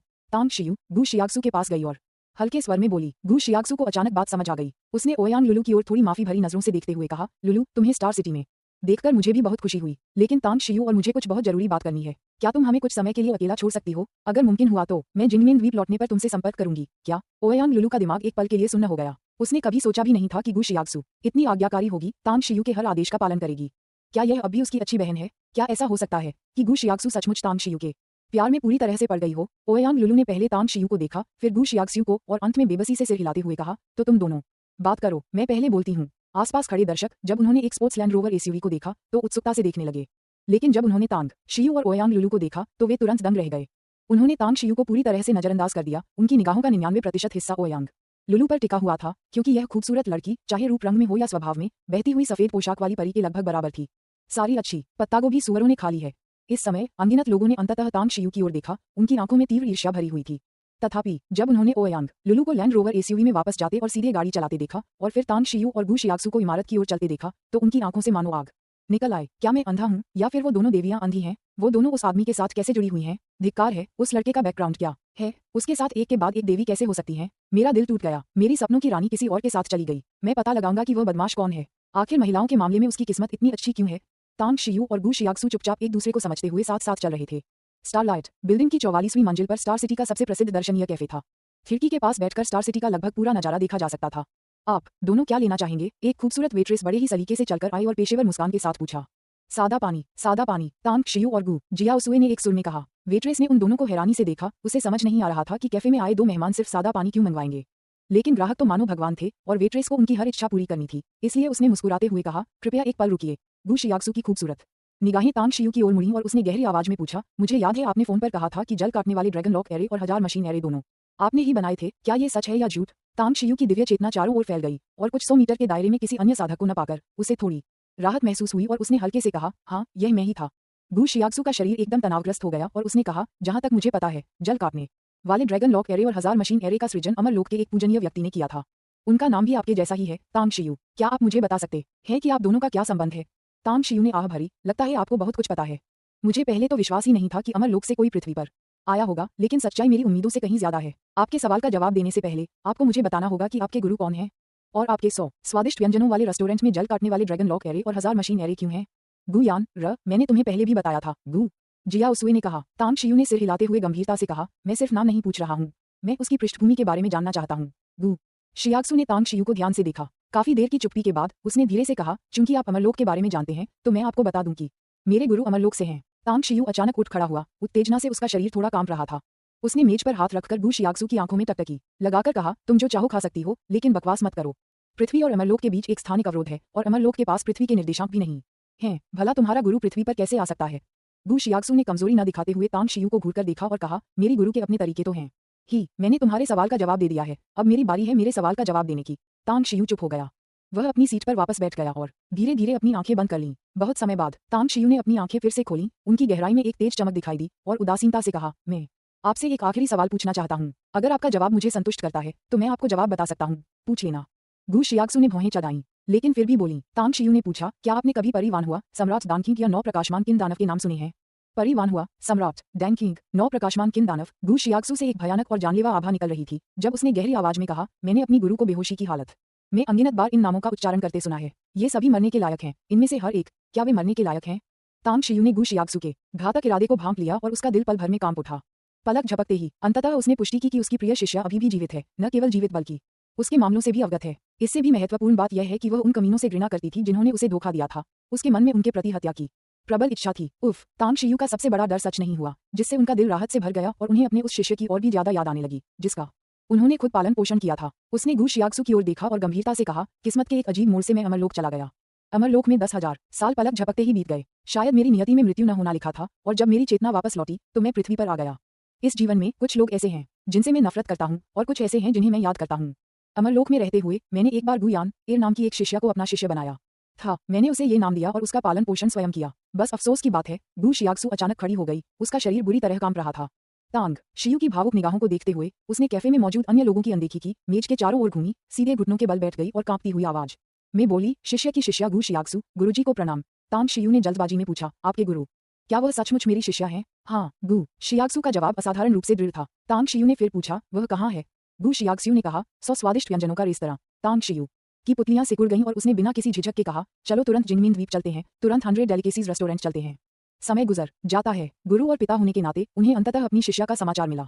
उनकी इच्छा थी कि काश उन्हें तुरंत पंख मिल जाएं और वे उड़कर जिनमिन द्वीप पर स्थित 100 डेलिकेसीज रेस्टोरेंट में उनसे मिलने पहुंच जाएं। वे उनसे पूछना चाहते थे कि वह उस समय बिना किसी निशान के क्यों गायब हो गई थी और क्यों उन्होंने 1000 वर्षों तक उनकी खोज की लेकिन उन्हें वह नहीं मिली। गु शियाक्सु जमीन से उठी, लेकिन वह तांग शियू के पीछे नहीं गई। उसके चेहरे पर झिझक के भाव थे। तांग शियू को 10 कदम से अधिक दूर जाते देख उसने कड़वी मुस्कान के साथ कहा, गुरुजी, क्या आप थोड़ी देर रुक सकते हैं? तांग शियू रुक गया। उसने अपना सिर घुमाया और आश्चर्य से पूछा, तुम जा क्यों नहीं रहे हो? गु शियाक्सु चुपचाप तांग शियू के पास आई और कड़वी मुस्कान के साथ बोली, गुरुजी, अभी कुछ काम बाकी हैं। चलिए हम अपनी अपनी सीटों पर वापस चलते हैं और सब कुछ बताने के बाद आप तय कर सकते हैं कि अब जिनमिन द्वीप जाना है या नहीं। तांग शियू ने भौहें चढ़ाईं, कुछ पल गु शियाक्सु को गौर से देखा, फिर अपनी सीट पर लौट आया। उसने गु शियाक्सु की ओर देखा जो फिर से उसके सामने बैठ गई थी और कहा, बोलिए, मैं सुन रहा हूँ। गु शियाक्सु ने हल्के से सिर हिलाया, अपने विचारों को व्यवस्थित किया और कहा, ग्रैंड मास्टर, क्या आपने स्थानिक जादू सरणी के बारे में सुना है? स्थानिक जादुई सरणी, क्या ये शैडो डेमन झू वुशों की एक और गुप्त तकनीक नहीं है? अमर जगत के सबसे शक्तिशाली पूजनियों में से एक झू वुशों ने समय और स्थान के रहस्यों को समझा और अद्वितीय स्थानिक जादू सरणी की रचना की। यदि कोई पूछे कि अमर जगत में सबसे तेज कौन है और किसकी अनूठी तकनीकें सबसे विचित्र हैं, तो निस्संदेह वह शैडो डेमन झू वुशों ही होंगे। मुझे पता है। तांग शियू ने सिर हिलाया। गु शियाक्सु ने धीरे से कहा, हजारों साल पहले मेरे गुरु ने एक बार टाइम आइलैंड में घुसपैठ करने के लिए बहुत बड़ा जोखिम उठाया था और झू वुशों के सीधे शिष्य के खिलाफ सावधानीपूर्वक योजना बनाई थी। अंततः उन्होंने उनसे स्थानिक जादू सरणी गठन आरेख प्राप्त किया, जिसका उन्होंने हजारों वर्षों तक लगन से अध्ययन किया और हजारों वर्षों तक झू वुशों द्वारा उनका पीछा भी किया गया। अंत में उन्होंने स्थानिक जादू सरणी के रहस्यों को पूरी तरह से समझ लिया। हालांकि इस सरणी के अपने अंतिम उपयोग के दौरान झू वुशों ने उन्हें बुरी तरह घायल कर दिया और उन्हें उनके स्वप्न दानव टाइम डेमन से पीड़ित कर दिया। क्या कहा आपने? तांग शियू के चेहरे के भाव में जबरदस्त बदलाव आया और उसके मन के सारे संदेह दूर हो गए। अंततः उन्हें समझ आ गया कि उनका शिष्य पृथ्वी पर क्यों आ सकता है। अमरलोक के सभी पूजनीय व्यक्तियों में से यदि किसी के पृथ्वी पर आने की थोड़ी सी भी आशा थी तो वह निसंदेह झू वुशों ही थे। समय और स्थान के रहस्यों की उनकी समझ यदि उनके स्वयं के कर्मों के अंश से जुड़ी हो तो शायद उन्हें पृथ्वी तक पहुंचने में मदद कर सकती थी। हालांकि अमरलोक में रहते हुए उनकी झू वुशों से कुछ ही मुलाकातें हुई थीं और उन्होंने कोई कर्म नहीं बनाया था। आगे पृथ्वी के स्थानिक निर्देशांकों का पता लगाने के लिए एक विशेष कौशल का होना आवश्यक है, स्वर्गीय रहस्य सम्राट की तारा भविष्यवाणी कला का ज्ञान, अन्यथा झू वुशों पृथ्वी पर नहीं आ पाता। तांग शियू इस बात की पुष्टि कर सकता था कि उसके प्रिय शिष्य ने न केवल स्थानिक जादू सरणी सीखी थी बल्कि स्वर्गीय रहस्य सम्राट से तारा भविष्यवाणी कला भी सीखी थी। आप क्या कर रहे हैं? तांग शियू ने गु शियाक्सु को ध्यान से देखा और गंभीर स्वर में पूछा। गु शियाक्सु ने सिर हिलाकर कहा, मुझे अपने गुरु के मामलों के बारे में ज्यादा जानकारी नहीं है। मैंने आपको वह सब कुछ बता दिया है जो मुझे पता है।